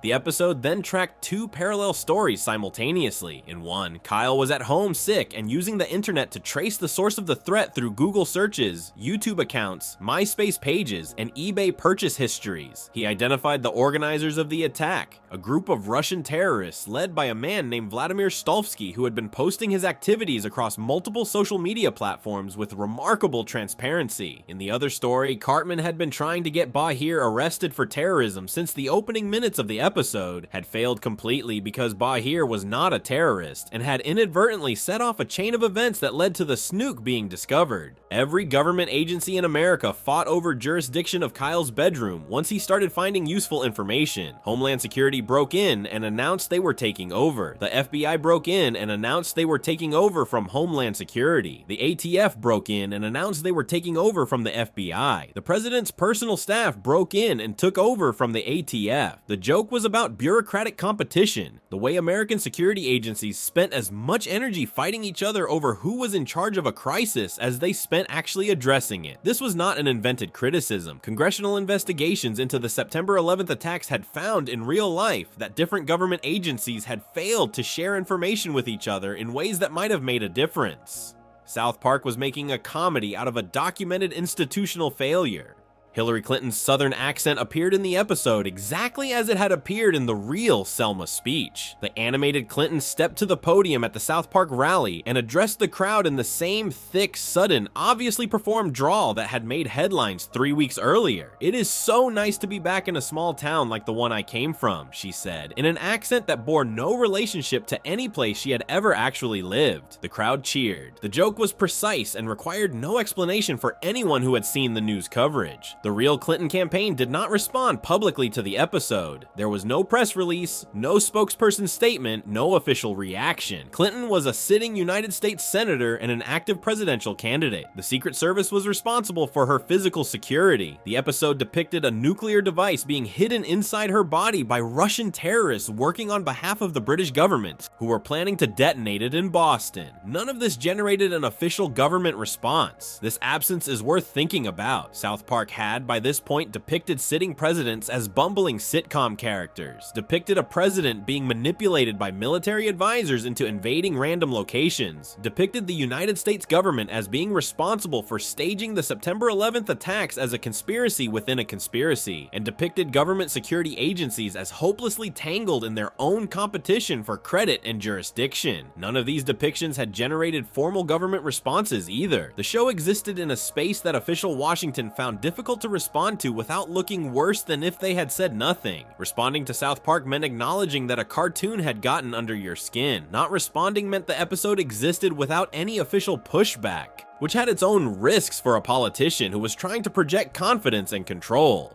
Clinton's campaign made the calculation that silence was the better option, given what the alternative looked like. A senator issuing a formal statement about a cartoon nuclear device. This was probably correct. Parker and Stone noted in the episode's commentary that the actual cast and crew of 24 had watched the snook live as it aired. They had enjoyed it enormously. They sent over one of the show's real prop suitcase nukes as a gift to the South Park production offices. The creators of the show being parodied were so delighted by the parody that they contributed a piece of the original to it. This is a very specific kind of cultural moment that says something about how widely South Park's influence had spread by 2007. The show was not on the fringes of American entertainment anymore. It was central enough that the people it was making fun of wanted to be in on the joke. The Snook also did something structurally that made it more interesting than a simple political parody. The episode's actual argument was about racial profiling. Cartman spent the entire episode convinced that the new Muslim student was a terrorist. He was completely wrong. Bahir was not a terrorist. He was a child who liked the white stripes, played checkers with Butters, and had done nothing suspicious except exist while Muslim in post-September 11th America. Cartman's racial profiling produced no useful information at all. Every piece of evidence that actually mattered came from Kyle's methodical internet research and from the bomb-sniffing pig. But, and this is the part that made the episode genuinely complicated, Cartman's paranoid phone call to the CIA at the beginning of the episode was what caused the CIA to be present at the rally in the first place. Without Cartman's baseless accusation, the CIA pig would not have been at the event. Without the pig, the snook would not have been found. The actual terrorist attack would have succeeded. Cartman's racism accidentally saved Hillary Clinton's life. Kyle delivered the closing speech as he usually did about what the episode had learned. He talked about how wrong it was to assume someone was dangerous based on their religion or their name or where their family came from. He talked about the importance of treating people as individuals rather than as representatives of a group. And then Cartman pointed out very quietly that his racism was the precise thing that had prevented a nuclear attack. Kyle had no response to this. The episode ended without resolving the contradiction. That lack of resolution was the point. South Park was not interested in telling you that racial profiling was simply wrong and leaving it there. It was interested in showing you that the world was messier than that bad reasoning could accidentally produce good outcomes, that good principles could coexist with uncomfortable facts, and that anyone who wanted a clean moral lesson was going to be disappointed. This kind of structural complexity was what separated South Park from the shows it was often compared compared to or criticized alongside. The episode was rude and crude and full of jokes about body parts. It also contained a genuine unresolved argument about civil liberties, security culture, and the cost of prejudice that most primetime dramas would have been afraid to leave open-ended. South Park left it open-ended because closing it would have required pretending the world was simpler than it was.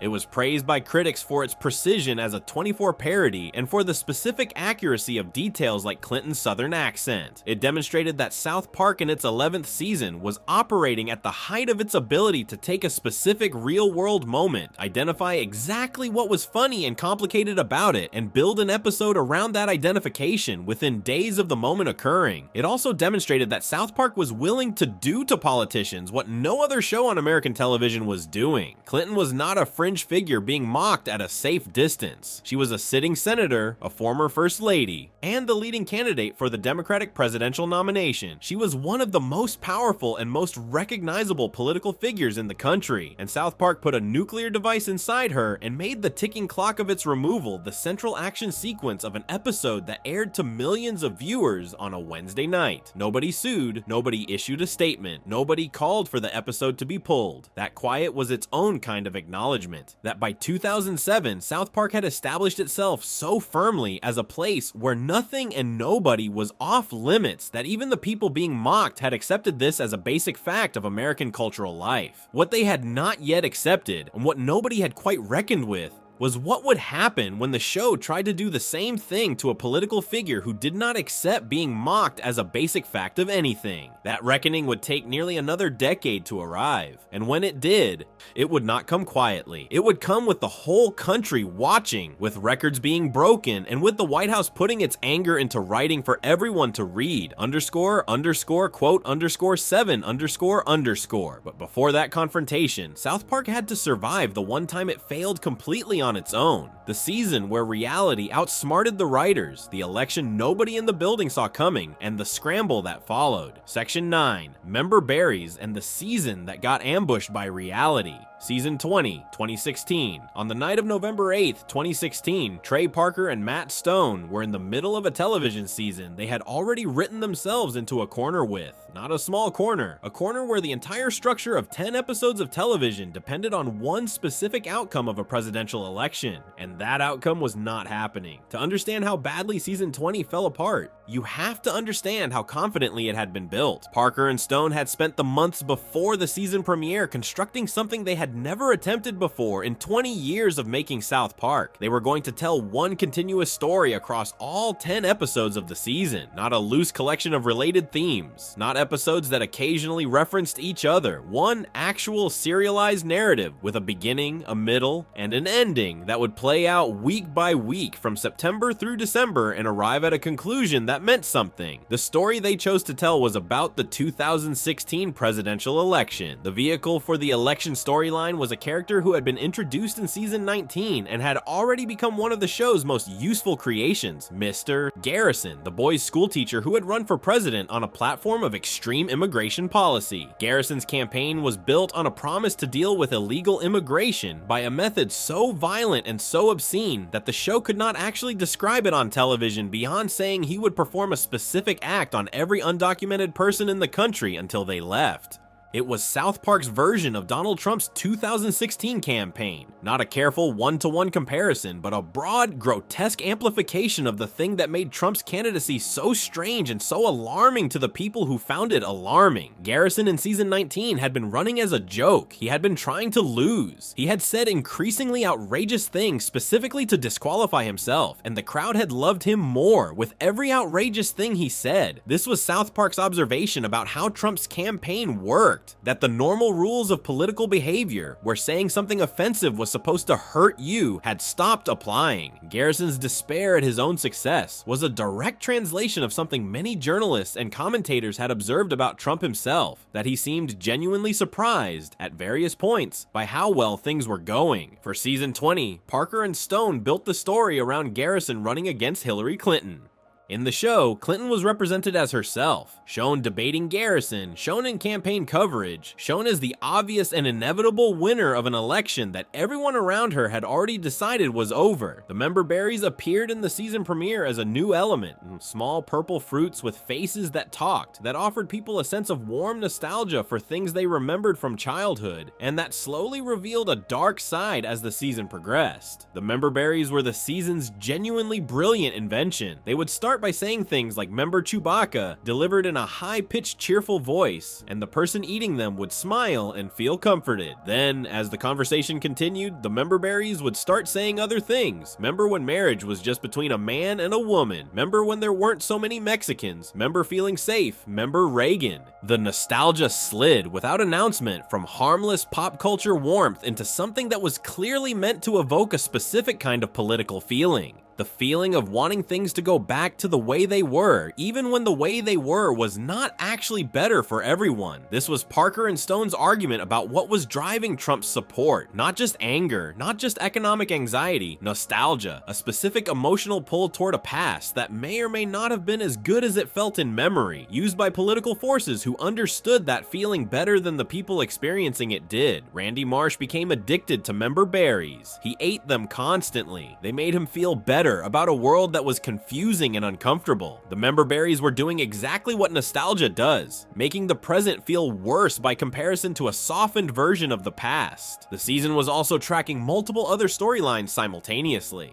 Kyle's father, Gerald, had become an internet troll operating under the name Skankhunt42, posting horrible content online anonymously. A Danish company had built a system called Troll Trace that could identify anonymous internet users and expose them, which threatened to destroy the privacy of everyone who used the internet. Cartman had a girlfriend, which was treated as one of the most disturbing developments in the show's history. The boys' school had a new dynamic around gender relations following a movement among the girls to protest the boys' behavior. All of these storylines were supposed to converge in a finale that assumed Hillary Clinton won the election. The planned episode was called The Very First Gentleman. It was going to follow Bill Clinton in his new role as the husband of the first female president of the United States. It was going to deal with the specific comedy and cultural weight of a former president who was himself one of the most controversial figures in American political history, now living in the White House as a supporting character to his own wife. Parker and Stone had scenes written. They had animation in progress. The episode had a shape and a direction. Then Donald Trump won. Clinton did not win Florida. She did not win Pennsylvania. She did not win Wisconsin. The states that were supposed to deliver her the presidency did not deliver it. By the early hours of November 9th, it was clear that Donald Trump was going to be the 45th president of the United States. Parker and Stone, like most of the American media, had not prepared for this. They had built 10 episodes of television around the other outcome. They had less than 24 hours before the episode had to air. What happened in those hours was a genuine act of production speed that the show had been building toward for 20 years. South Park's entire production model was built around being fast. New episodes were completed in the week they aired. The animation was designed to be produced quickly. The recording sessions happened close to broadcast. Every system the show had developed was optimized for speed. This was the moment all of that speed was tested at its absolute limit. Parker and Stone rewrote parts of the episode. They re-recorded dialogue. They reworked scenes. They changed The Very First Gentleman into an episode called Oh Geez, a title that captured, with 2 words, the emotional state of everyone who had been expecting a different result. The Randy Marsh scenes were partially recut. New scenes of Garrison reacting to his own victory were added. The storylines that had been building toward a Clinton win were not resolved because they could not be resolved in the hours available. They were left hanging. The episode aired. It was not good by South Park's own standards. TV Guide described it as an episode that reflected the mood of much of America on the morning of November 9th. Shock and disbelief with no clear idea of what came next. Parker and Stone were saying, "Oh geez," just like the rest of the country. The review noted, the episode had genuine moments. Randy at the dinner table telling his teenage daughter Shelley that they had learned women could be anything except president was a sharp, painful joke delivered in the middle of genuine confusion. But the episode as a whole was a document of a production in crisis rather than a piece of confident, purposeful television. Parker and Stone talked about season 20 afterward with unusual honesty. Parker told The Hollywood Reporter in 2017, "Last year was such a headfuck and we were so happy when it was done.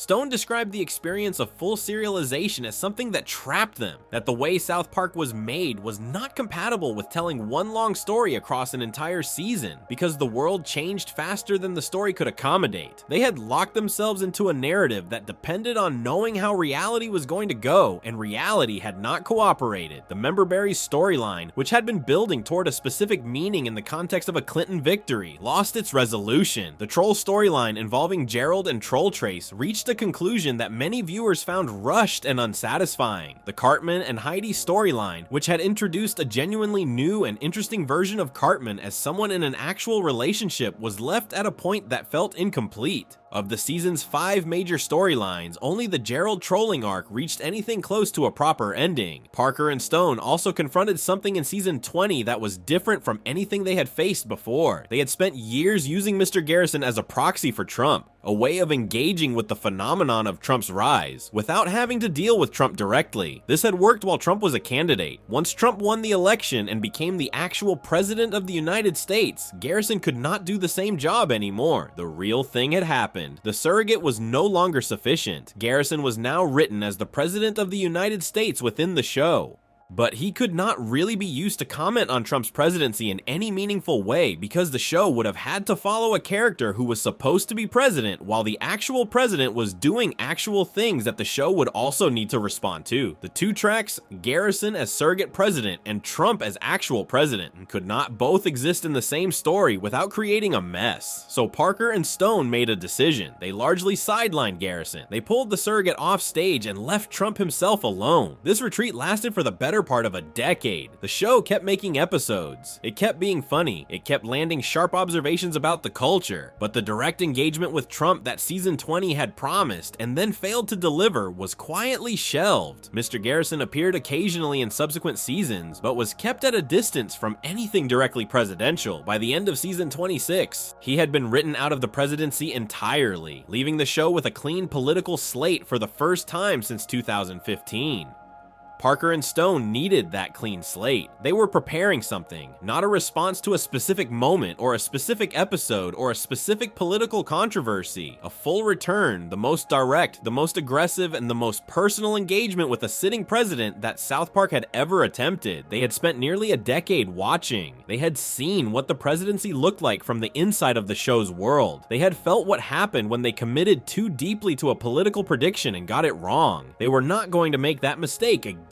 Before we move on, if you're enjoying this analysis, please consider subscribing. It helps the channel tremendously. When they came back with everything. And the White House, reading what they had made, reached for its pen and started writing angry statements before the credits had even finished rolling. Section 10, The Long Silence. How South Park avoided Trump for 8 years, 2017 to 2024.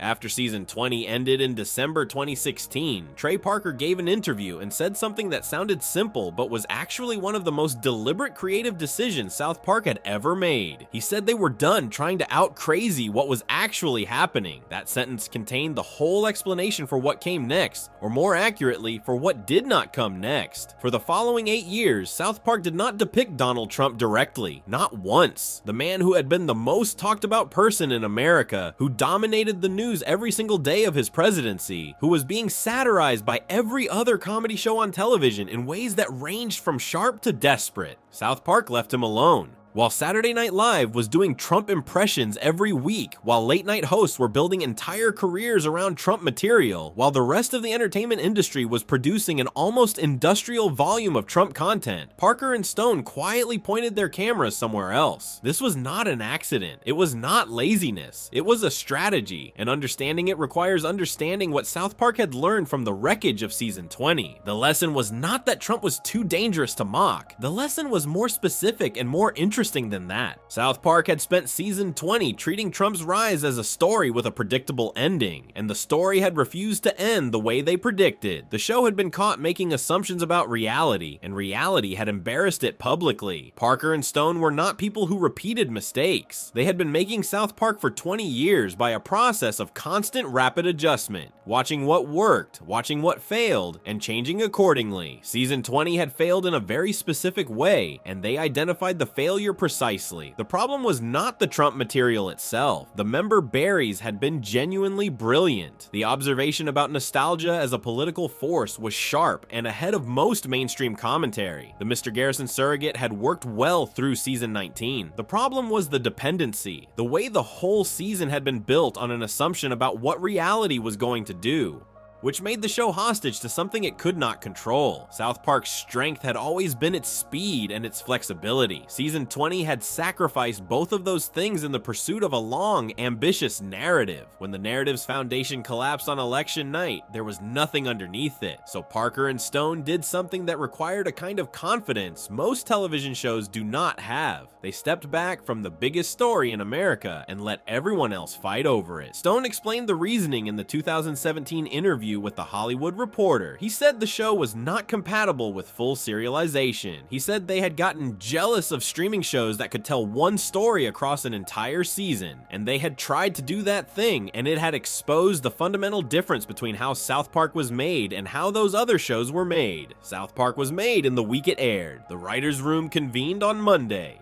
The script was written through the week. The animation was produced at extraordinary speed. The episode aired on Wednesday. This process was what gave the show its ability to respond to things that had happened days before broadcast, to be genuinely current in a way that no other animated show could manage. But it was completely incompatible with building a story in advance and trusting that the world would cooperate with it. The solution was to return to what had always worked: short memory, weekly adjustments, no long bets on what reality was going to do. Parker also gave a reason for avoiding Trump specifically that was more pointed than the structural argument about serialization. He said that Trump was doing things to the country that were genuinely upsetting and disturbing, and that spending every week turning those things into jokes felt wrong. Not because the jokes could not be made. Parker and Stone could make jokes about anything, but because some of what was happening deserved a different response than a cartoon parody. There was a difference between finding something absurd and funny and finding it genuinely alarming. South Park had always worked best when it was treating its targets with a specific kind of amused contempt. When the contempt started feeling less like amusement and more like genuine distress, the show became harder to make. This honesty from Parker was unusual. South Park had always projected confidence and control, the sense that whatever was happening in the world, the show knew exactly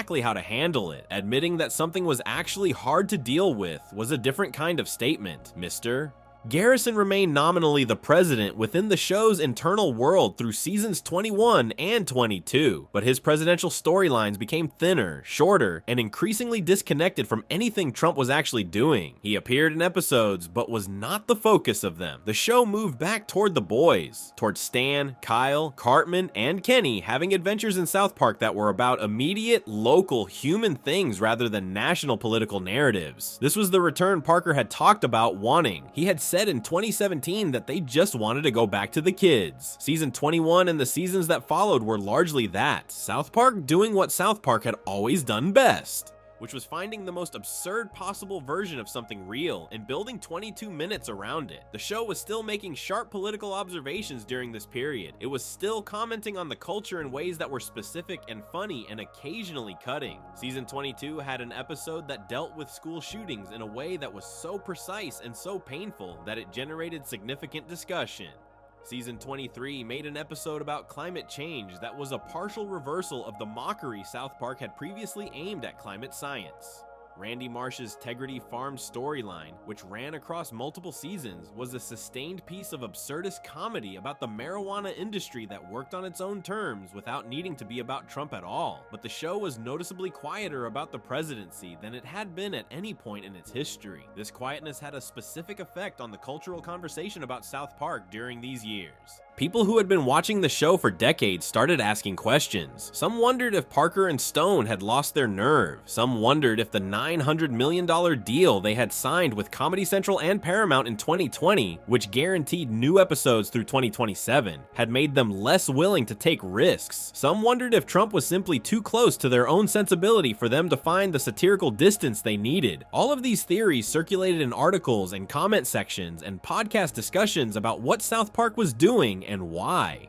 Parker and Stone did not address these theories directly. They kept making episodes, they kept being funny, they continued to win fans and hold their audience, but the Trump-shaped absence at the center of the show remained visible to anyone who had been watching long enough to notice it. By the end of season 24, in 2020, Garrison had barely appeared. By season 25, he was essentially gone from the presidency storyline. Season 26, which aired in 2023, ended with Garrison stepping away from the White House entirely, leaving the show in a position where it had no active Trump surrogate and no ongoing presidential narrative. The slate was clean. What happened around this time behind the scenes was significant and set the stage for everything that followed. In January 2025, Donald Trump began his second term as president. Within months, Parker and Stone were working on season 27. They had decided to make it the season where Mr. Garrison was finally completely set aside, not retired to the background, actually written out of the presidency, living a quiet life with his boyfriend, watching The White Lotus. Done. The surrogate was gone. What replaced him was something South Park had never done in its entire history. The actual Donald Trump, not a stand-in, not a character who did Trump-like things. Trump himself, animated with a photorealistic face, depicted in situations of extreme humiliation, used as the show's primary target in a way that the show had resisted for nearly a decade. Parker explained to the New York Times in late 2025 why the decision had been made when it was made. He said it was not that the show had gotten political, it was that politics had become pop culture. He said it was like the government was just in your face everywhere you look. He said there was no getting away from it and that the show had to show its independence somehow. The phrase "show its independence" is important. Parker and Stone were not just responding to Trump's return to power in the way every other comedy show was responding to it. They were making a specific statement about who South Park answered to. They had spent 8 years being careful, strategic, and quiet, while everyone around them was loud. They had watched what happened to shows that committed too hard to Trump satire and became defined by it, trapped in the same joke week after week as the political situation changed around them. They had watched what happened to shows that went soft on power in order to protect corporate relationships. They had watched what happened to the entire entertainment industry as it renegotiated its relationship to the White House. They had been watching, and now they were ready. The season they were building would premiere on July 23rd, 2025. It would become the most watched South Park season opener since 1999. It would generate a formal written response from the White House within 24 hours of airing. It would prove definitively and with ratings data that the show the White House was about to call irrelevant was the most relevant it had been in a quarter century.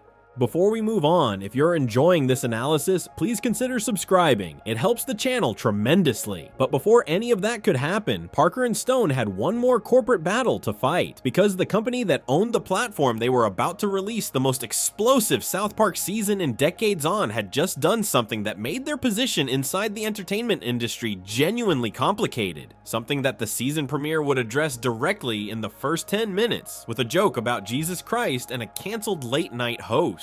Section 11, Sermon on the Mount. The Return, the White House's Fury, and the Numbers That Prove the Point, 2025. The episode that broke a 26-year record aired on a Wednesday night in July 2025, and the White House responded by Thursday morning. That timeline matters. 12 hours. That is how long it took for the most powerful office in the United States to issue a formal written statement about a cartoon. Not a press conference, not an offhand remark at a briefing. A prepared, distributed official statement sent to multiple news organizations, responding directly to an animated television show that had aired the night before on a cable channel. The episode was called Sermon on the Mount. The title was a joke about two things simultaneously. A Sermon on the Mount is a famous speech from the Bible, delivered by Jesus. Paramount is the name of the company that owns Comedy Central. Sermon on the Mount, Sermon on the Paramount. The title contained the two subjects the episode was going to spend 22 minutes destroying: organized religion in the age of Trump, and the specific corporate cowardice of the company Parker and Stone had just signed a massive deal with. To understand why the episode hit as hard as it did, you have to understand what Paramount had done in the weeks and months leading up to it. Paramount Global was in the process of being purchased by a company called Skydance Media for $8 billion.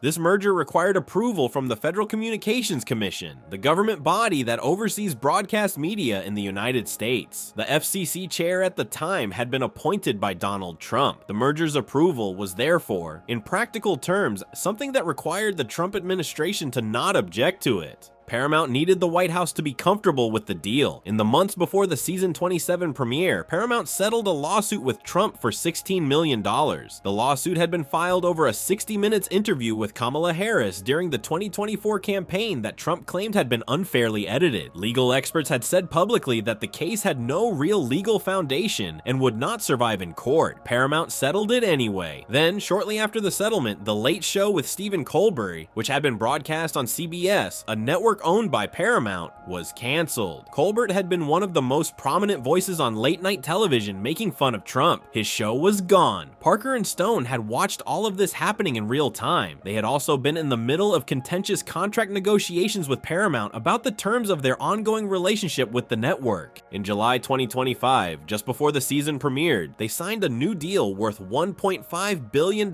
for 50 new episodes and streaming rights to the entire South Park library. This was one of the largest deals in the history of television for an animated show. They signed the deal on Monday. The season premiered on Wednesday. The premiere spent 22 minutes absolutely destroying Paramount and everything the company had just done. The episode opened with Cartman waking up and asking his smart speaker to play NPR. Cartman liked listening to NPR, he explained, because he found it hilarious. All the lesbians and Jews complaining about things. He turned it on and heard only static. NPR had gone silent. Across South Park, signs had appeared on public bathrooms restricting access for transgender people. The boys' school principal, who in previous seasons had been known as PC Principal, a character obsessed with progressive values and political correctness, had rebranded himself as Power Christian Principal. He had welcomed Jesus Christ into the school, not symbolically, the actual Jesus as a physical presence standing in the classroom. Stan objected. He told the principal that this was illegal. The principal told him it was not illegal anymore. This is 2025, he said, and not much is illegal. Jesus then took Stan aside and explained the situation. Jesus did not want to be at the school. He had not chosen to be there. His presence was the result of a legal settlement. Trump had sued the town of South Park for protesting his policies, and the settlement required the town to produce pro-Trump content and allow Jesus into the school as part of a package of concessions.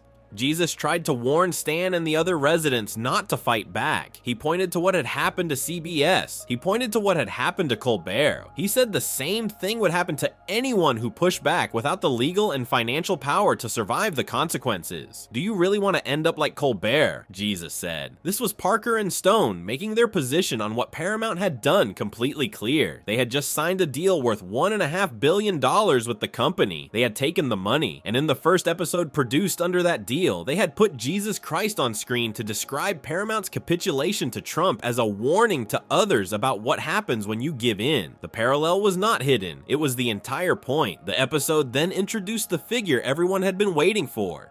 Randy Marsh and a group of South Park residents had assumed that Mr. Garrison was still running the country. They went to confront him. They found him at home, watching The White Lotus with his boyfriend, completely removed from any political role. Garrison told them he was done. He was just living his life. Then the episode revealed who was actually president. The real Donald Trump appeared on screen. Not a surrogate, not a stand-in, not a cartoon approximation with the serial numbers filed off. Trump with a photorealistic animated face that shifted between his actual expressions, the pursed lips, the squinting eyes, the specific way his mouth moved when he was angry. The animation was detailed and deliberate. Parker had confirmed in the commentary that they gave Trump's face the same treatment they had given Saddam Hussein in the 1999 film, a face that was meant to be recognized immediately and unmistakably. Trump was depicted in a sexual relationship with Satan. This was a direct callback to the 1999 film where Saddam Hussein had been Satan's boyfriend. In the film, Satan had been manipulated and mistreated by Saddam. In the 2025 episode, Satan's new partner was Trump, and Satan was no more satisfied with this arrangement than he had been with the previous one. Satan at one point confronted Trump about the Jeffrey Epstein files. "It is weird," Satan said, "that whenever it comes up, you just tell everyone to relax." The episode ended with a deepfake public service announcement. Using artificial intelligence, Parker and Stone had created a video that appeared to show the real Donald Trump, not an animated version, but a realistic video, walking through a desert. desert. As the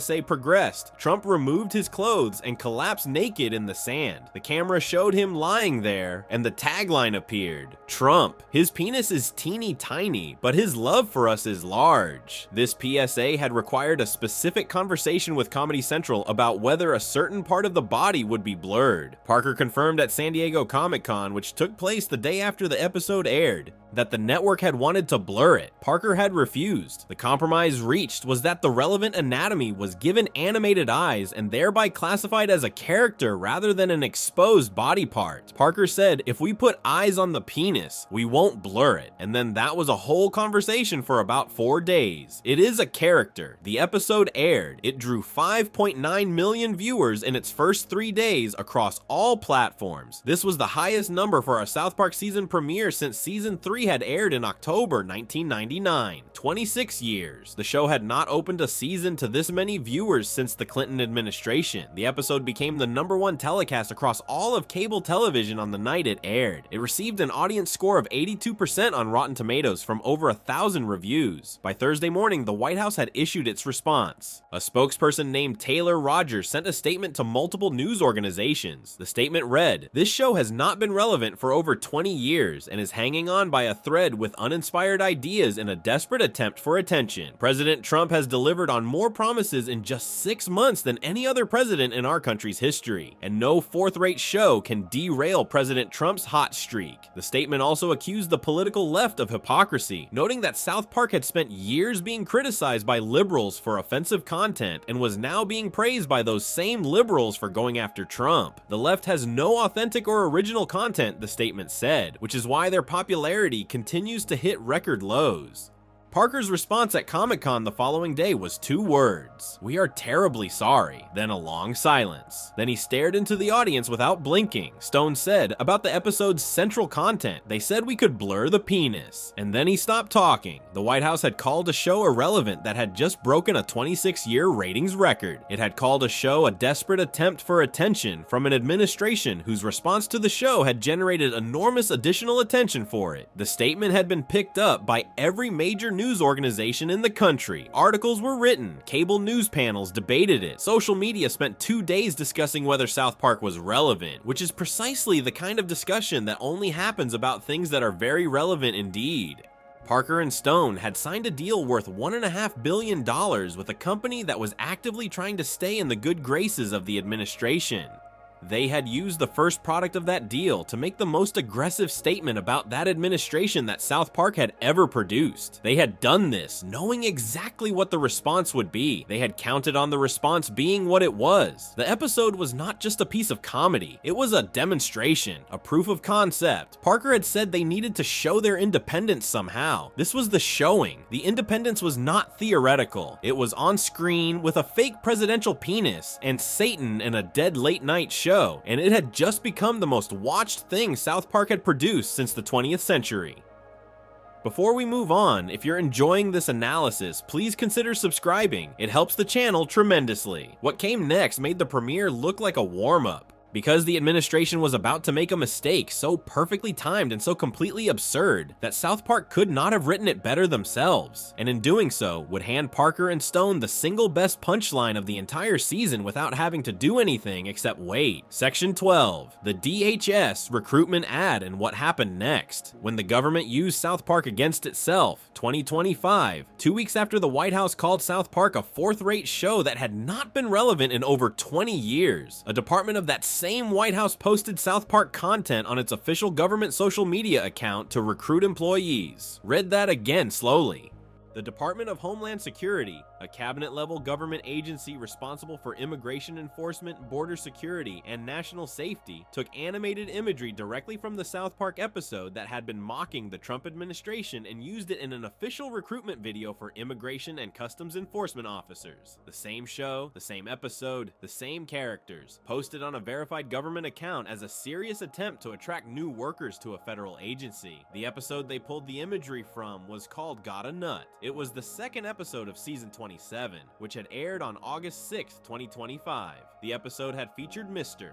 Mackie, and the South Park elementary school counselor famous for saying things are bad, McKay, losing his job after the Department of Education was cut and its funding was eliminated. With no school counselor position left, Mackie desperately tried to find new work. He ended up applying to become an ICE officer. The episode followed Mackie going through ICE training alongside other new recruits, watching an orientation video featuring an animated version of Kristi Noem, the Secretary of Homeland Security, explaining the agency's priorities. The Noem character in the episode was depicted with an exaggerated face that referenced widespread public commentary about her appearance, following what many observers described as visible cosmetic surgery. She shot puppies throughout the episode, multiple puppies, in multiple locations, in the street, in heaven, while taking a bath. This was a reference to the real Noem having written in her published memoir in 2024 that she had shot one of her own dogs because she found it untrainable and dangerous. The dog's name was Cricket. Noem had described taking Cricket to a gravel pit and shooting her. The story had become one of the most talked about political controversies of 2024. In the South Park version of the ICE orientation video, the animated Noem told new recruits that together they would make sure everyone in the country was there legally. She then screamed at the trainees, "Only detain the brown ones." She shot another dog immediately after saying this. This was the imagery the Department of Homeland Security chose to repost on its official government account. What the DHS posted specifically was a version of the ICE officer imagery from the episode, the animated characters in their uniforms, used in a video meant to encourage people to apply for jobs with the agency. The department had taken a cartoon that was openly and aggressively mocking its own practices, its own leadership, and its own approach to immigration enforcement, and decided that the visual style of that cartoon was good enough to use as a recruiting tool. The DHS post went up on a Tuesday. South Park's official account on the same platform saw it within hours. The response was posted the same day. South Park reposted the DHS video with a caption that read, "Wait, so we are relevant." The post then added a hashtag that instructed the Department of Homeland Security to perform an anatomically impossible act on itself. The phrase "wait, so we are relevant" was not accidental. It was a direct quotation of what the White House had said 2 weeks earlier. The accusation that the show was a desperate, irrelevant attempt for attention. South Park was pointing out, with 6 words, that the administration which had called them irrelevant had just used their content for official government business. The irony was not subtle. It was not trying to be subtle. It was the loudest possible way of saying, you called us irrelevant, and then you used our work to staff your agency. The timing of all of this was not coincidental from South Park's side either. Gotta Nut had been designed as a direct continuation of the season 27 premiere's attacks on the administration, where Sermon on the Mount had gone after Trump personally, his relationship with Satan, his physical appearance, his history with Jeffrey Epstein. Gotta Nut expanded the target to include the specific people and policies around him.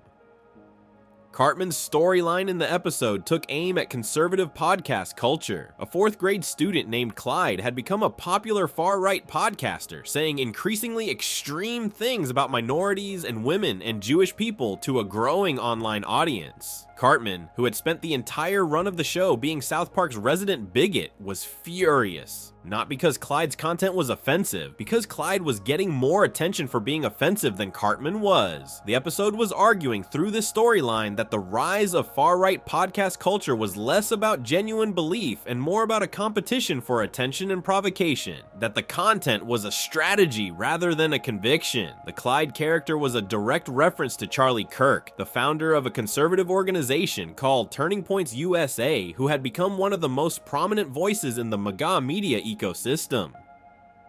Kirk himself saw the episode and told Fox News Digital that he thought it was kind of funny and that it showed the cultural impact and resonance that his movement had achieved. This response, treating being mocked on South Park as evidence of importance rather than as an insult, was itself a kind of proof of the episode's argument. The character being compared to you hosts a podcast. The comparison is unflattering. Responding to it by saying it proves how influential you are is exactly the move the episode was describing. Mackie and the animated Noem storyline ended at Mar-a-Lago, where the most dedicated ICE officers were rewarded with a trip to Trump's Florida residence. Trump and J.D. Vance were waiting for them there. They were dressed in white suits and depicted as the hosts of Fantasy Island, a television show from the 1980s about a mysterious island where guests could have their deepest wishes granted.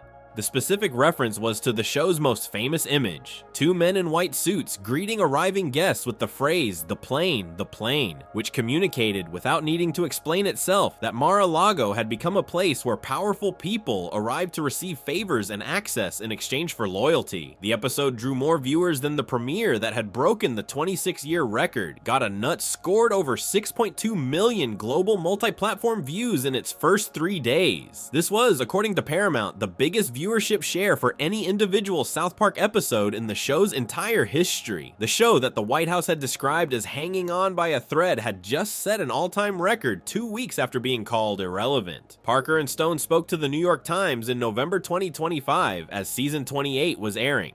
Parker explained the decision to go as hard as they had gone in a way that cut through every possible interpretation of their motives. He said, "It is not that we got all political, it is that politics became pop culture." He said it was like the government was just in your face everywhere you look. He acknowledged that conversations had happened in the writer's room about going back to the show's usual material, about stepping away from the constant political focus, but he said there was no getting away from it. The administration was everywhere. It had colonized every conversation, every piece of culture, every room. Stone added context about where the show's head was. He described Parker and Stone as down-the-middle guys who made fun of extremists of any kind. He said the woke era had been hilarious to them, and they had spent years mocking it. This era was also hilarious to them. The target changed. The instinct did not. Stone also said something that functioned as a quiet promise. Next year will be different. If there is one thing we know, it is that our show will be a lot longer than this administration. So we just got to do this for now. That last line is worth sitting with for a moment. South Park premiered in 1997. It has outlasted every political figure it has ever mocked. It has outlasted the Clinton administration, the Bush administration, the Obama administration, Trump's first term, and is now well into outlasting his second. It survived being canceled twice in its early years, survived death threats, survived corporate pressure, survived a network that censored its most important episodes, survived a ratings board that tried to stop its film from being released, survived a religion that launched an investigation into its creators, survived a presidential election that destroyed an entire season's worth of carefully planned storytelling, and survived 8 years of watching the rest of the entertainment industry drown itself in the same political story, while South Park waited and watched and prepared. The show that the White House called a fourth-rate show had, at the moment that statement was issued, just become the most watched South Park season premiere in 26 years. The second episode broke that record. The government agency whose leadership was being depicted shooting puppies and screaming racial instructions at new recruits, then used the show's own imagery to try to hire people.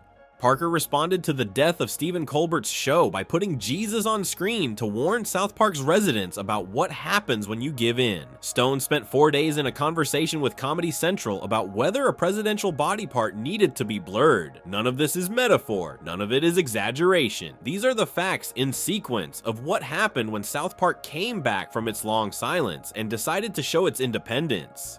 The DHS post and South Park's 6-word response to it represented something that the show had been building toward for 28 years. Not just the punchline of a single season, but the culmination of a specific argument that South Park had been making since the Clinton White House was pushing V-chip legislation and school boards in Georgia were banning the t-shirts. The argument was this: institutions that try to silence, contain, censor, or dismiss South Park consistently end up providing South Park with its best material. The network that censored the Muhammad episodes became the subject of the episodes. The ratings board that kept rejecting the film had its rules changed because of the film. The religion that launched a spy operation lost its most beloved representative and still got the episode into the Emmy nominations. The White House that called the show irrelevant ended up using the show's content for government recruitment. Every institution that pushed back gave Parker and Stone something to push back with.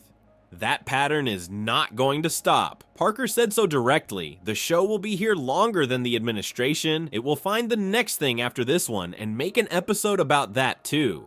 The paper cutout kids from a small mountain town in Colorado have been doing this for nearly 3 decades. They have outlasted everyone who ever said they would not last. They have made every institution that tried to shut them up look worse for trying, and they have done it while making the audience laugh, which is the part that is hardest to do and the part that matters most. The story of South Park and the White House is not finished. It is ongoing. The next episode is always being written, usually in the week it airs, usually about something that happened days before. The writer's room is open, the animation is rendering. And somewhere in the halls of power, someone is doing something that is about to become 22 minutes of television that will be seen by more people than the action that inspired it. That has been true since 1997. It remains true now, and based on everything the last 28 years have shown, it will remain true for as long there are people in power who cannot resist the temptation to respond. If you enjoyed this video essay, make sure to subscribe. Thanks for watching, and I'll see you in the next one.